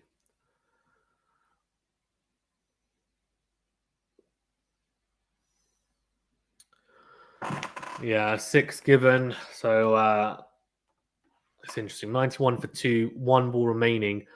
It's turning out to be a decent over, 9, 10, 11 from it. They need to come on. Not again. He needs to go again. Not for 6, but even for a couple. Go on, get the couple. Oh, he stopped. Oh, what? Billings chose the wrong side there. Nice 2 for 2 off 13.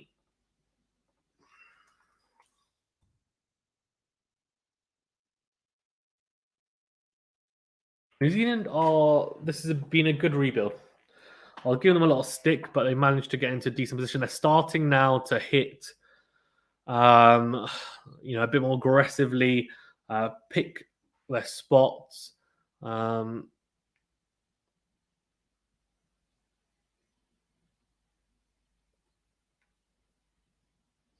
Okay, 75 needed from 42 is doable. Livingston's back on. They have to basically go after one bowler. And I would assume Livingston is one of those bowlers to go after. The Charles is 75 needed from 7. It's getting interesting now. It is. They need to go after Livingston. They've got 8 wickets in hand. Glenn Phillips can go big, as can Neesham. Santner, I don't really have too much faith in, but those two they can. So leg spin into Mitchell as he flicks that into the leg side for a single. So now it will be Livingston bowling off spin to the lefty Conway. Moeen Ali hasn't come on to bowl yet. I don't know whether that's because of the matchup with Moeen Ali into Darren Mitchell, maybe. Not sure.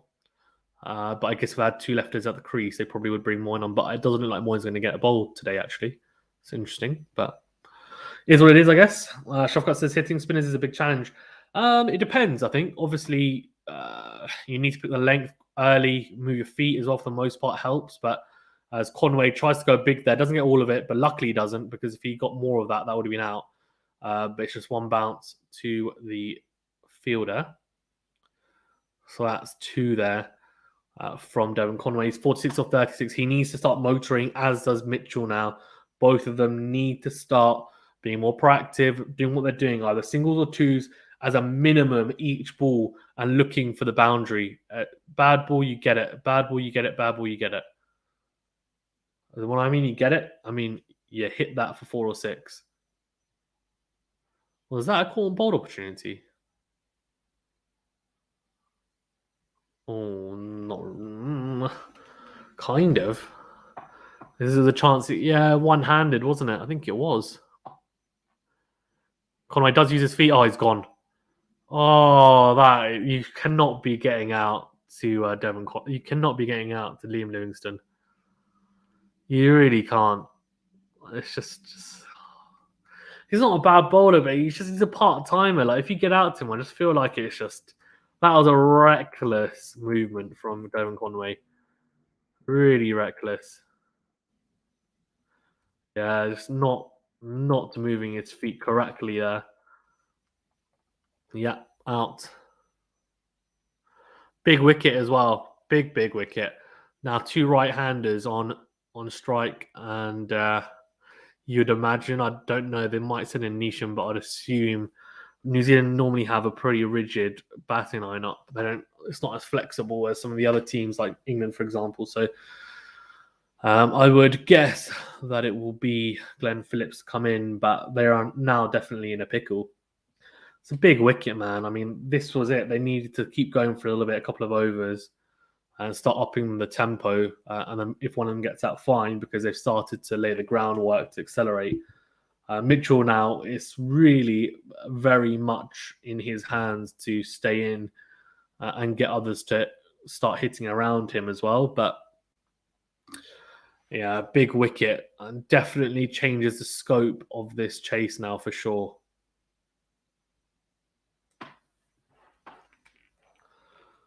$95 for 3. Glenn Phillips, 24. T20 ranking of 40. Strike rate of 116 this T20 World Cup, average of 43, 230s. Yeah, we'll see. Let's see how he goes. I would say that he's gonna have to stop. He's gonna have to tee off after an over. Really, he needs 5 or 6 balls, and then that's it. What happened there? Was that? Did he nick that?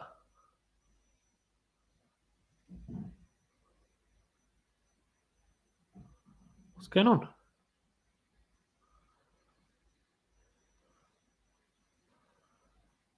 Let's have a look.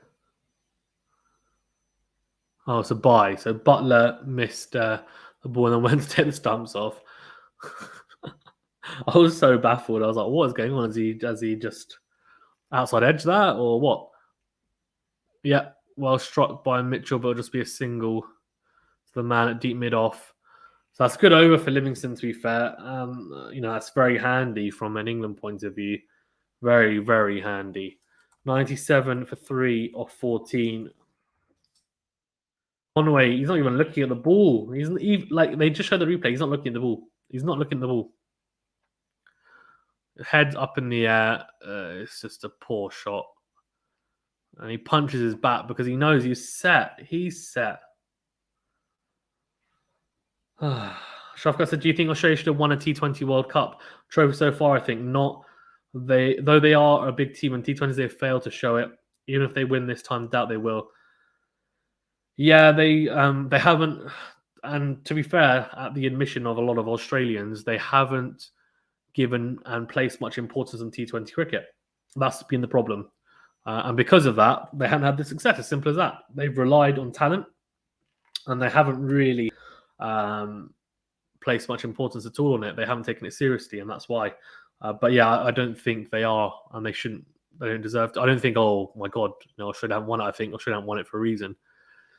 Charles says, don't know much about Phillips. Good. He's a good finisher. Yeah, he is. He was plying his trade a lot around, different franchise tournaments, CPL. Hasn't played the PSL, I don't think, but mainly the CPL. Also played, obviously, in the domestic New Zealand tournament as well, Kiwi tournament. Then broke into the scene with New Zealand, and himself and Conway broke in at the same time. They were just absolutely blasting it everywhere. I think Williamson, and it was Williamson and Taylor were both injured at the time. They came in and just did the business for them. Jameson came around the same time as well. But he's a good player. He's got the most sixes this year as well in T20s. He's a good player. He's a very talented player. Can do a bit of everything. He's a good finisher, predominantly a batsman. He can keep as well. Has the option to keep. And also, as we saw earlier, he can bowl off spin.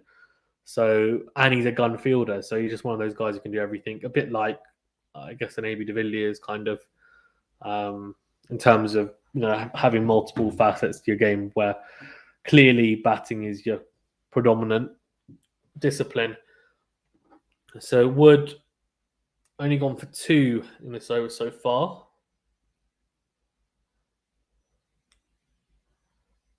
That speed, man. He hasn't bowled a single slow ball yet, to be fair. Everything is just been pace. Pace. Pace, pace, pace. There you go, 99 for 3. They need runs, man. They need runs. They started that Conway wicket could be, the kind of deciding factor in this match. Although, yeah, well done from Abdul Rashid. Mitchell goes to carve that over the offside. Thicket outside edge goes over Point's head, and it's Abdul Rashid at third when it comes around. That should be 2. Shoga said Mitchell wasted so many deliveries. Yeah, I think, look, if he's going to waste that many deliveries now, he needs to cash in. Conway started to cash in. He started to accelerate, to his credit, and then he got out. So that was a bit of a disappointment because he was starting to look better. Conway, to be fair, Mitchell now needs to do the same. Required run rate is 12 and over. It's not out of, it's not out of reach. There's only 6 overs left, so they need to start going bigger. 50. So last 50, 34 balls much better, and that is. He's top edged that for 4 1 bounce, nearly 6 to be fair. And as Shafkat rightly says, a lucky 4 indeed. Yeah, very, very interesting, to be fair. Very interesting. Quick bowling from Mark Wood, but Mitchell, and that's the issue when you bowl that quick. All it takes is enough contact at times to go sailing either over the boundary or just before the boundary. A much needed for New Zealand. So 105 for 3 here are the Kiwis, and 14.4 overs gone. Chef Cut says, by the way, what is your height? I am 6'2". Yeah. So 105 for 3 here, as it's that Steve Bruce is there with his daughter. Steve Bruce, their football manager. Yeah, he's there. Former Manchester United player as well. He's in the crowd. Right, 105 for 3 here, and 8 of the overs so far. They need more. They need 4 at least to stay up with the rate. So that'll be a single. Yeah. That'll be a single.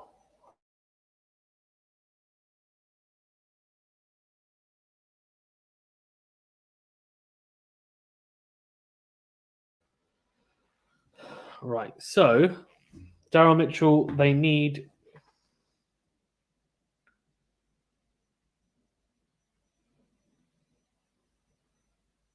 there you go, let's have a look. Or Markwood running in. Oh, it's just gonna be a single, you know. Oh, come on, man. I need more than that. 10 off it. Not good enough. 107 for 3. 107 for 3. Or 15 overs. Shafka says, you play cricket, football, and tennis. What's your favourite sport? Do you mean what's my favourite sport to watch or play? But yes, I do play all 3. Yes, I do. How do you know that? It's almost freaky. Yeah, those are my 3 main sports. I do play some badminton and table tennis now and then. Same with squash sometimes. Not very often, but yeah. Let me know. Yeah, play or watch. Let me know. Bowling figures look pretty good from a England point of view. I mean, Woke's only gone for 5.33 and over 2 wickets to boot as well. Jordan's only gone for 5s off his 2 overs. Rashid just going over 8, Wood 8.5, Livingston 6. Then they're probably not going to now. I don't know, like, they're not going to bowl. Well, that might be 6, you know. That should be 6. No, it's not. Oh, straight to the man. It's Glenn Phillips, and that is a gimme, to be fair. He hasn't got enough of that. That should have gone into the stands. I reckon if we watch the replay of that, that's a half volley. That's a half volley. Let's have a look. Oh, he sliced it. He's basically spun a little bit, and he's not adjusted a little bit. All he had to do was go over mid-off, just go towards mid-off, and it's gone for 6. Instead, he goes really straight, and he's sliced across the ball, which is why he's not got all of it. But anyway, yeah, that's a big wicket, man. I mean, it's over, I think, honestly, unless Neesham does something incredible, which, you know, he's got ability, to be fair, but this is dead and buried, I reckon. Shafkat says, mention both to play and to watch. I mean, to play is quite difficult. I play cricket for a club competitively, for like club cricket, Surrey League, and tennis. I also play some club tennis competitively as well. But I played cricket a lot when I was younger. Tennis as well, I got picked up, but haven't played as much as cricket, to be fair. Football, I played all the time, but never played competitively, just played casually. Played a bit at university as well. Internal stuff. So I'd probably say, I don't know, cricket and tennis probably equal, and then football. And in terms of to watch, probably cricket and tennis again, like equal, and football just below. I mean, I used to love watching football, and I still do love watching football. but mainly because I don't cover it on the channel yet. I might create a different channel for that. I haven't watched as much of it recently as I would normally, but I am a big football fan as well, to be fair, but I just don't have enough time. Yeah, I was watching the replay. He's not got enough. He hasn't timed it. It's simple.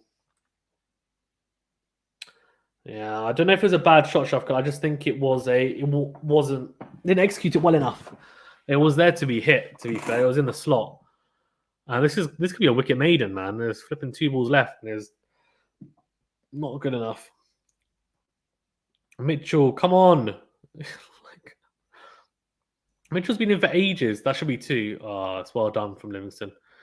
Shafkat says this over might have ended the game for New Zealand. Yeah. You could be right, honestly. They need a big over, like a really big over here. Anyway, he's going to come round the wicket and bowl off spin. Livingston, obviously. To Neesham. If I'm Neesham, man, I'm just like... I don't know. You just face Livingston. He just needs to get hit. It's a bit like the... It was a bit like Liam Plunkett. Liam Plunkett used to get a lot of wickets for England. I know it sounds really harsh, but I don't think he was particularly good, but he just used to bowl a decent length. And people just go after him because they're like, we should be hitting him, and they get out to him. I kind of feel like there's a similar... a similar thing with Livingston here, but he's very useful in terms of being able to bowl off spin to left-handers and then leg spin to right-handers. And to be fair, it's decent enough that he's bowled 2 for 22 or 4 overs, right? So look, all praise to him.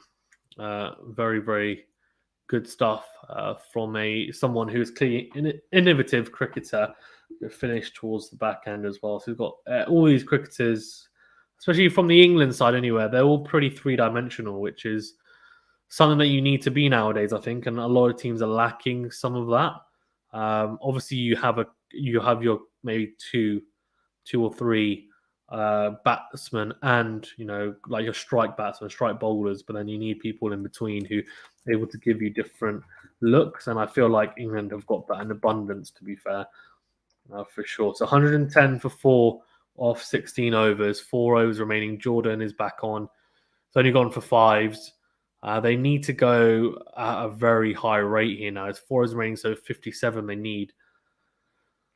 This is tough, man. I mean, they need to be going at a ridiculous rate, honestly. I think what's that? It's 13s?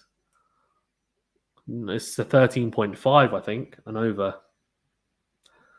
They need a big over. Like, they need one over where they basically go big and they get 16, 17, 18, 20 off it.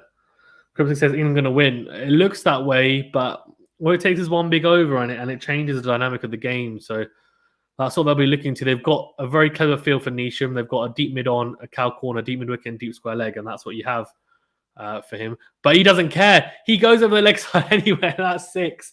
Oh, he split the men at deep square leg and deep mid wicket. It's Jimmy Neesham. That's a big one. That's a 6, as Cryptic's just rightly said.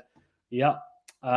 Chris says, what's your predictions? I mean, England to win, obviously, today, I think. My predictions before, to be fair, I said New Zealand would win. I had a bit of a feeling that it might be New Zealand, but in this current position, England should win. It would be a surprise if they don't. But that's a big, big, big start to this over. Now, can Neesham make this into a big over? He started with a 6. Needs to now follow up. The required run rate is down to 13.3, currently 7.18. My prediction for tomorrow is Pakistan to win because I'm just Pakistani. That's why I'm going to go for that. But you never know. I mean, I don't know. Australia. We'll talk about that tomorrow. We will be covering the whole game, by the way. Aaron will also be on for an innings, I think. Flicked into the leg side. That should be 2. They should easily get 2 there. Yes, they will. So good running. Neesham is going to be crucial because Mitchell just hasn't quite been hitting the ball as well as you'd like.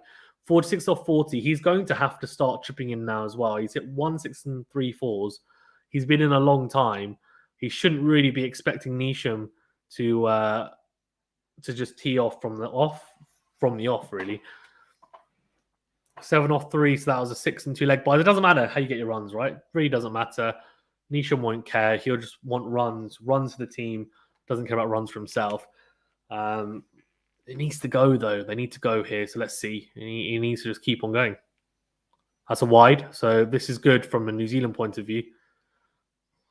Good from a New Zealand point of view. Charles says, "Oh, Jimmy, Black Caps can borrow the song from the Barmy Army." Yeah, it's true. They can, actually. They can, for sure. It's a good point. All right, let's see. I think I have a feeling if they're going to do it, they're going to have to go big this over.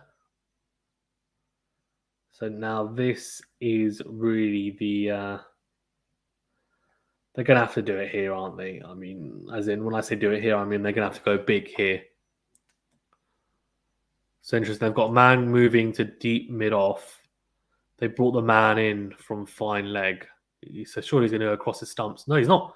Oh, he's backed himself. Oh, it's 1 bounce 4. That's a shot. That is a shot. Woo! Yeah. Chris says, on my day, something happened. 4. Yeah, Shafkat says, Nisham giving me the Albie Walker vibe. It's true. It's true, actually. He's got Albie. He does have Albie Walker vibe. That's a really good comparison, to be fair. And inshallah, Pakistan win tomorrow and then the cup. Say, yeah. Well, hopefully, yeah, we'll see. We'll see. I hope so, man. I hope so. I really do. So 10, 12, 13 off this over. So they're going at the rate, to be fair. Now, anything they can get from here is a bonus. So they need to cash in now. Cash in. Keep cashing in. This is the over. This is the over now to get the runs. As in, this is the make or break over, I'm telling you now. They go big here and they win. But they need to get 20, 22 off this. So that's a wide again. Jordan is struggling here. He's struggling about where to bowl. So there's still 3 balls remaining. And I tell you what, this could be the over. Kane Williamson looks coolly on. Nisham is looking ice cool as well. Yeah. Shafka says Jordan looks panicked. No reason to. It's true. Crib says I want England to win, but I don't mind who wins. Yeah, I mean, Moyne batted really well, didn't he, to be fair? I thought he batted really well. England have looked really good the whole tournament. But it comes down to this, right? It comes down to this. Oh, my God. That's 6. That's surely 6. Oh, it's 6. Has he caught it? Has he taken it? Oh, what a catch. Oh, they're checking. What are they doing? Is it out? What's going on? They're checking if it's 6 or not. If he's taken that catch, that's absolutely unbelievable. If he's caught, if that is a catch, that is an absolutely phenomenal catch if they've done that. This could have won them the game. This could have won them the game.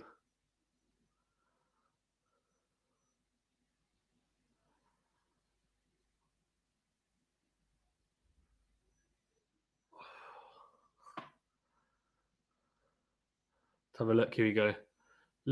So it's Bairstow. Oh no, he's got the ball in his hand. He's got the ball in his hand. Oh no. Who says what a catch? No, it's not. It's 6. I tell you what, man. If that had been caught, what a catch it would have been. Like genuinely, that would have been phenomenal. That actually would have been so good. It would have been one of the best catches I've ever seen in my life. Like in terms of just the ability, but good, really good effort. This is a ridiculous over, by the way. This is becoming a huge over. Bairstow can't believe it. He's given his all there. He's a good fielder. So hold on, let's see. That's 8, 9, 13, 14, 20 off the over. Right. They've got 2 balls remaining. If they can get 25 off this over, this is the over that basically would help them win. But they need it. They need it. Let's have a look. They're just showing the replay again. Oh, he's so unlucky. It's almost like, you know what's happening? He's caught it and then he's just thought, oh crap, I can feel my knee about to touch the boundary, and then he throws it. But by the time he's thrown it, he's already touched the boundary. Neesham is just going ballistic here, man. He's seeing the ball well, clearly. New Zealand need Neesham. They need him. They need him till the end. Oh, he's gone again! That's out. This time it's out. Oh no, he's dropped in between the two fielders. Oh my god. What the hell?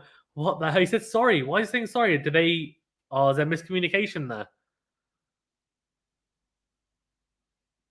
It's 20. Let's have a look. Let's have a look at the field. What happened? Did he not move?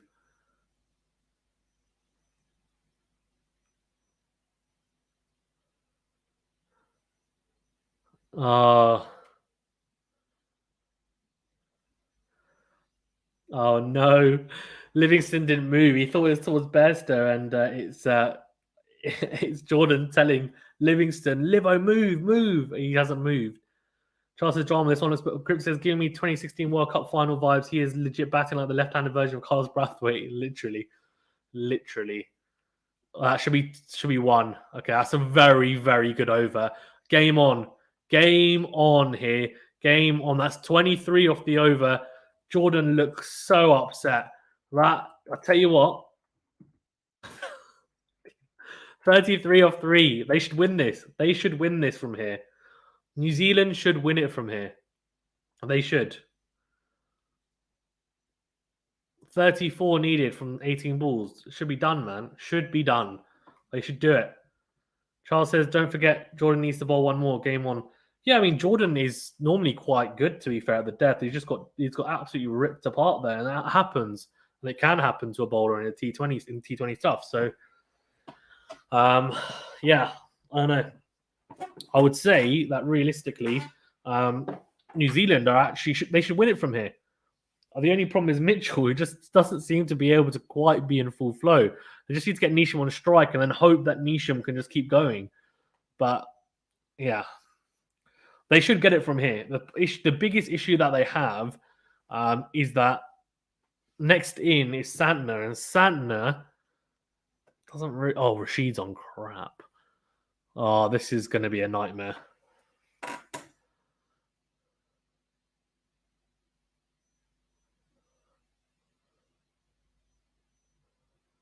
What was that? They didn't run the single. Did Mitchell just turn around to Neesham and say, no, it's fine, I don't want the single? Hey? Let's see this. Hold on.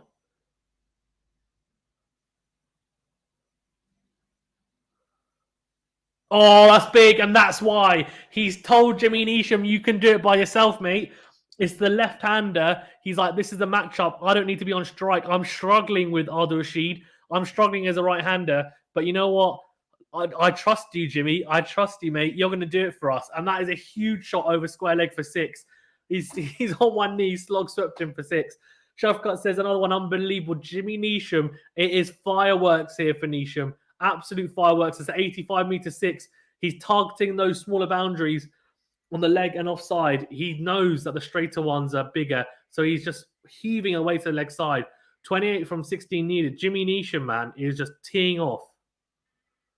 Well, that's wide, and he's absolutely crunched that to cover. He's seeing the ball really well.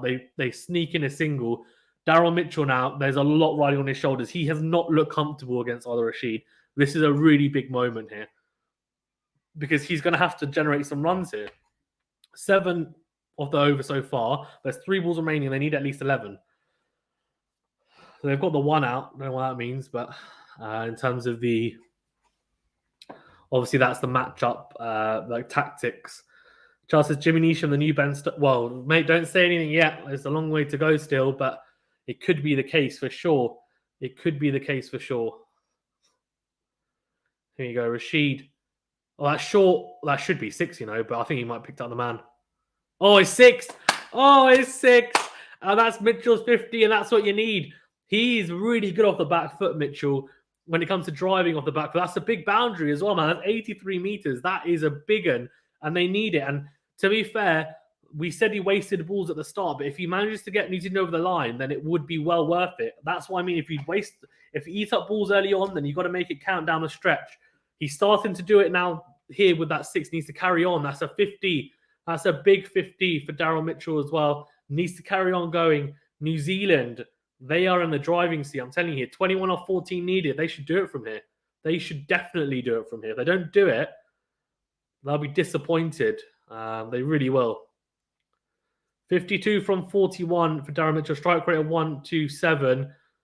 Right, if I'm him, I just think, okay, well, we've got our runs need from the over in terms of boundaries. I just need to, the last 2 overs, 2 singles. And then what's that? That's 19 off 2 overs needed. It's fine. Get 2 there. They should get 2 there. He's told him to stop. Why has he told him to stay? I think he knows that Neesham prefers facing Rashid. So he's just said, look, I'll let you have a go at the leg spinner. This is a good over, but really, if I'm New Zealand, I want to get as much damage done as possible, like, front up, basically. So then I don't leave it down to the last over, because the last over is normally a nightmare, to be fair. And it's just so frenetic. So 14 off this over. If I'm Jimmy Neesham, I'm trying to look for 4 here. Oh, no, he's gone. Oh, he's gone. He's tried to go over the infield on the offside, and he's hit it off the back foot straight to the man at cover. I can't believe it. He cannot believe it, Jimmy Neesham. He walks off. He walks off, and he smiles to himself because he can't believe he's done that. I can't believe it either. Let me have a look. It's a googly. And he's cut that, and he's tried to go over the infield, and it's the right decision that he's tried to. He just hasn't got all of it. There's no one on that offside, right? So he goes over that infield. It's 4 runs, and that's what he's seen. He just needs to hit it on the floor. He's just he ballooned it up in the air for some reason. Just not quite got all of it. It's a big wicket, but he's done the damage, to be fair. Now it's just, can these guys finish it up? It's definitely, with Neesham in there, it's a really, really easy chase, personally, I think. But now Neesham's gone, it's a bit harder, but they should still do it. 27 off 11. What a knock for Jimmy Neesham. Unbelievable stuff. 2 overs remaining now. And they need 19. Sorry, they need 20. They should do this. They should do it. I'm telling you now. Mitch Santner now, he might struggle, but Daryl Mitchell has been in. The Daryl Mitchell just needs to hog the strike. Hog it. Completely hog it now. Chris says, what's your percentage for a New Zealand win? New Zealand, problem is the wicket's in hand, right? Because after this, they've got no one. I would say 60% New Zealand. Jimmy Neesham looks like he might cry, mate. He's shaking his head. He can't believe it. He goes effing. He goes effing yes. Oh, God. Shako says, looks like New Zealand versus England is always drama in the big stage. True. Percentage for New Zealand to win is 60%. That's my take on it. I'll say 60%. That's what it should be.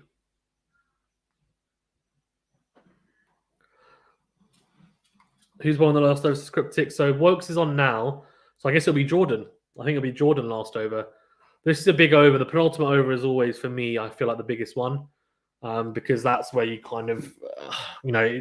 if you're left with more than 12 off the last over, you've got a decent chance of defending it. Anything kind of less than 12, and you're in a great position because anyone can hit, big outside edges. So says Mitchell, the new Grant Elliott. I mean, I think that's kind of what Colin de Grandome was. He's actually a very good player as well.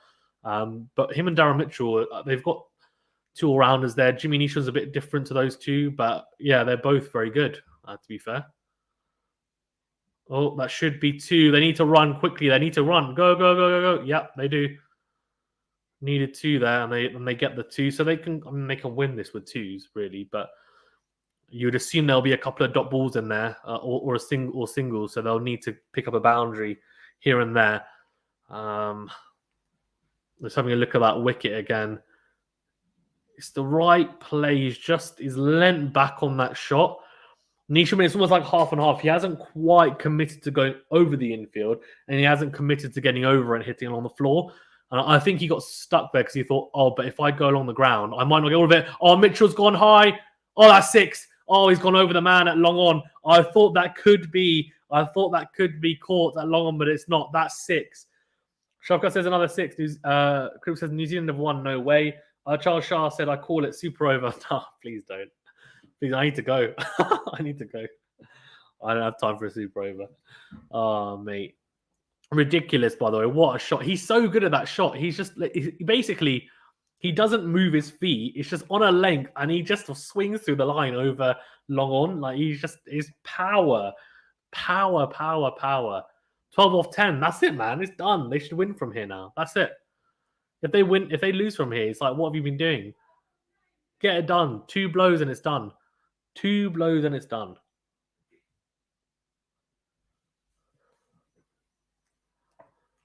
Right, 155 for 5. 12 needed off 10 balls. Mate, I told you. I said to you, after that Jordan over, I said New Zealand will win.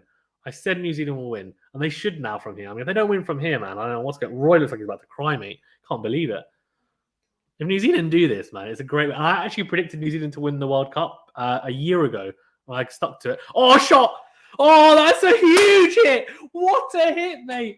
What a hit! 6. That is absolutely huge from Daryl Mitchell. Mate, oh my God. Oh my God. So this is another one. He says, I feel bad for if England says cryptic. Shafkat says he's hitting like a baseball. He's hitting like a baseball. Game over. Wow, I told you. They needed that one over.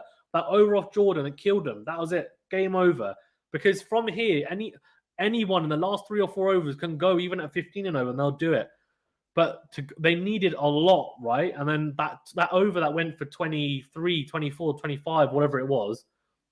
I think it was 23. It killed them. Absolutely killed them. That's it now. They need 2 to win. Done. Daryl Mitchell as well has proven all of us wrong. We were having a go at him for batting slowly. And what's he done? He just said, you know what? Yeah, I was batting slowly, but you know what? I'm going to see you guys home. That's exactly what they've done here. And now the England bench, after smiling for most of it, I don't look particularly 6 off 9 needed. That's in the air, but it'll be 1 bounce, and they should get a single, and they do. Oh, mate. Darren Mitchell wants to do this. He wants to hit his 6. This is like, he's suddenly gone from, I'm going to play like Kane Williamson, to I'm now going to play like Shai Afridi. He's just, he's showing, right, his form, because he had a fantastic slam, which is the domestic T20 tournament they have in New Zealand. He was the best performer. They picked him as an opener, and everyone kind of and ahed about it, like why they done that. Why haven't they gone with Cypher, who's been opening for New Zealand for longer? Why didn't they go for potentially Conway, moving him up as well? But he's if he wins them the game here, which it looks like he will, of course, Nisham, I mean, that is an invaluable innings as well. But if he does it here, sees them home, which they only need 5 off 8, then it's all worth it. Shafkat says Wokes was never a great option in the death. The problem is they don't have many options. Who do they go with? They go with Wood. Wood's not really a good option because it just goes flying off the bat, right? They just swing hard at him and it goes flying off the outside edges. Jordan is there as well, but he would have bowled the last one. There's not really anyone else. I don't know who you go with. Chris says, will the game go to last over? I don't think so. I reckon they'll do it now. Could do though. Or Santner's pulled that away, and that'll only be a single though. Right, here we go. So, if it's a super over from here, that'd be crazy. The England fans can't believe it. They genuinely cannot believe it. Steve Bruce looks on. Oh, mate, he's been celebrating a lot, but he won't be celebrating if England lose from here. 4 from 7 needed. This is drama, mate.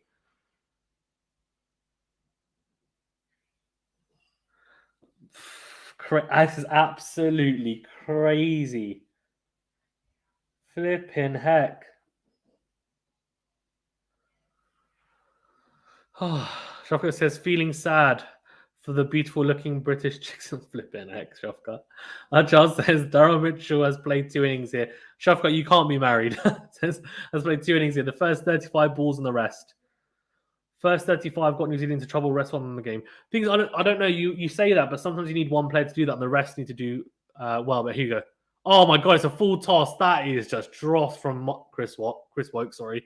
And that's 4 runs. What a win for the Kiwis, for New Zealand. My prediction was right. I said New Zealand would win.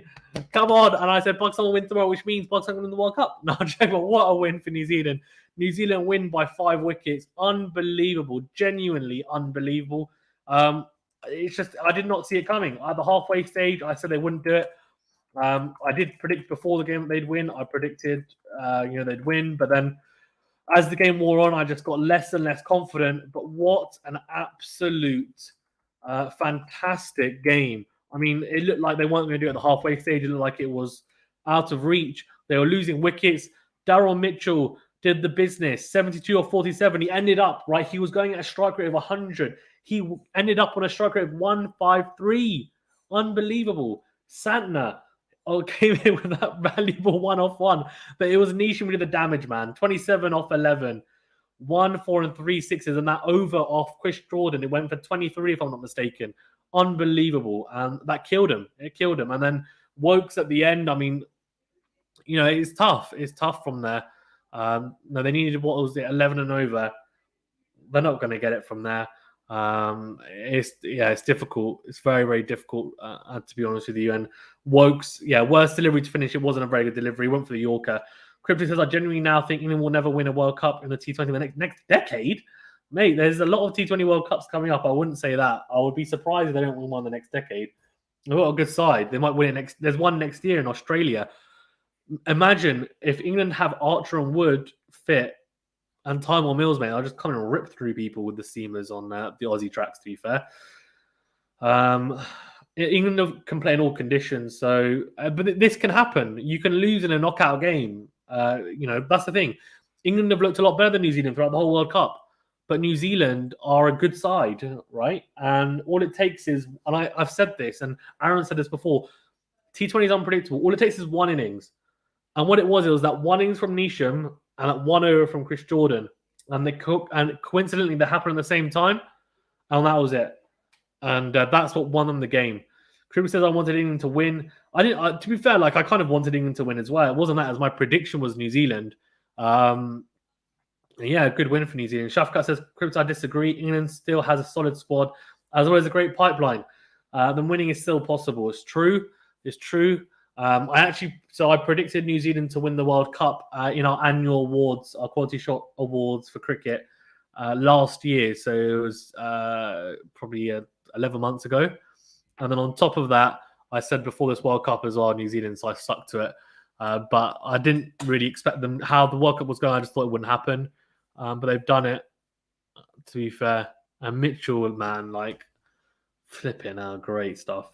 Trust England the better team to the last 3 overs of the game. Cricket's a funny game. Anything can happen. Not the last 3 overs, I disagree. It was the last, until the last 4, because I think Jordan bowled he bowled the 17th, right? So it was that the 4th last over. I think he got pumped, didn't he?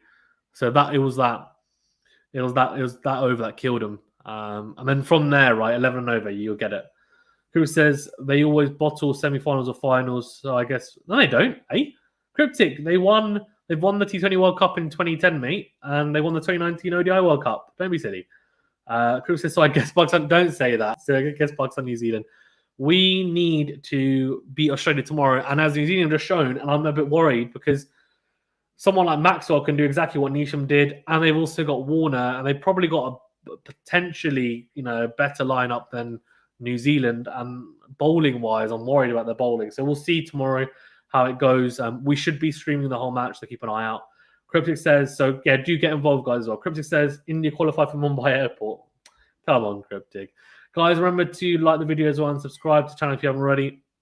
I'm going to leave it there. I'll do a review later because I need a break from the stream. And then I'll sit down, have a look at what happened and give probably like a 10, 15-minute review on it. Shafkat says, New Zealand winning will be a great consolation. Yeah, it's true, right? Because I predicted them.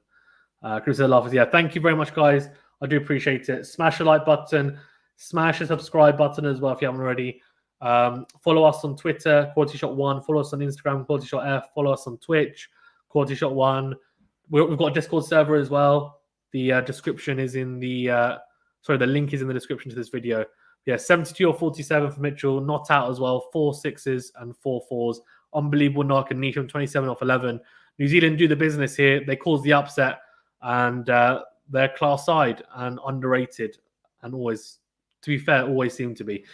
They make the final, and they will face either Pakistan or Australia, who'll battle out tomorrow. I'll see you guys tomorrow for that stream. See you guys later. Thank you very much.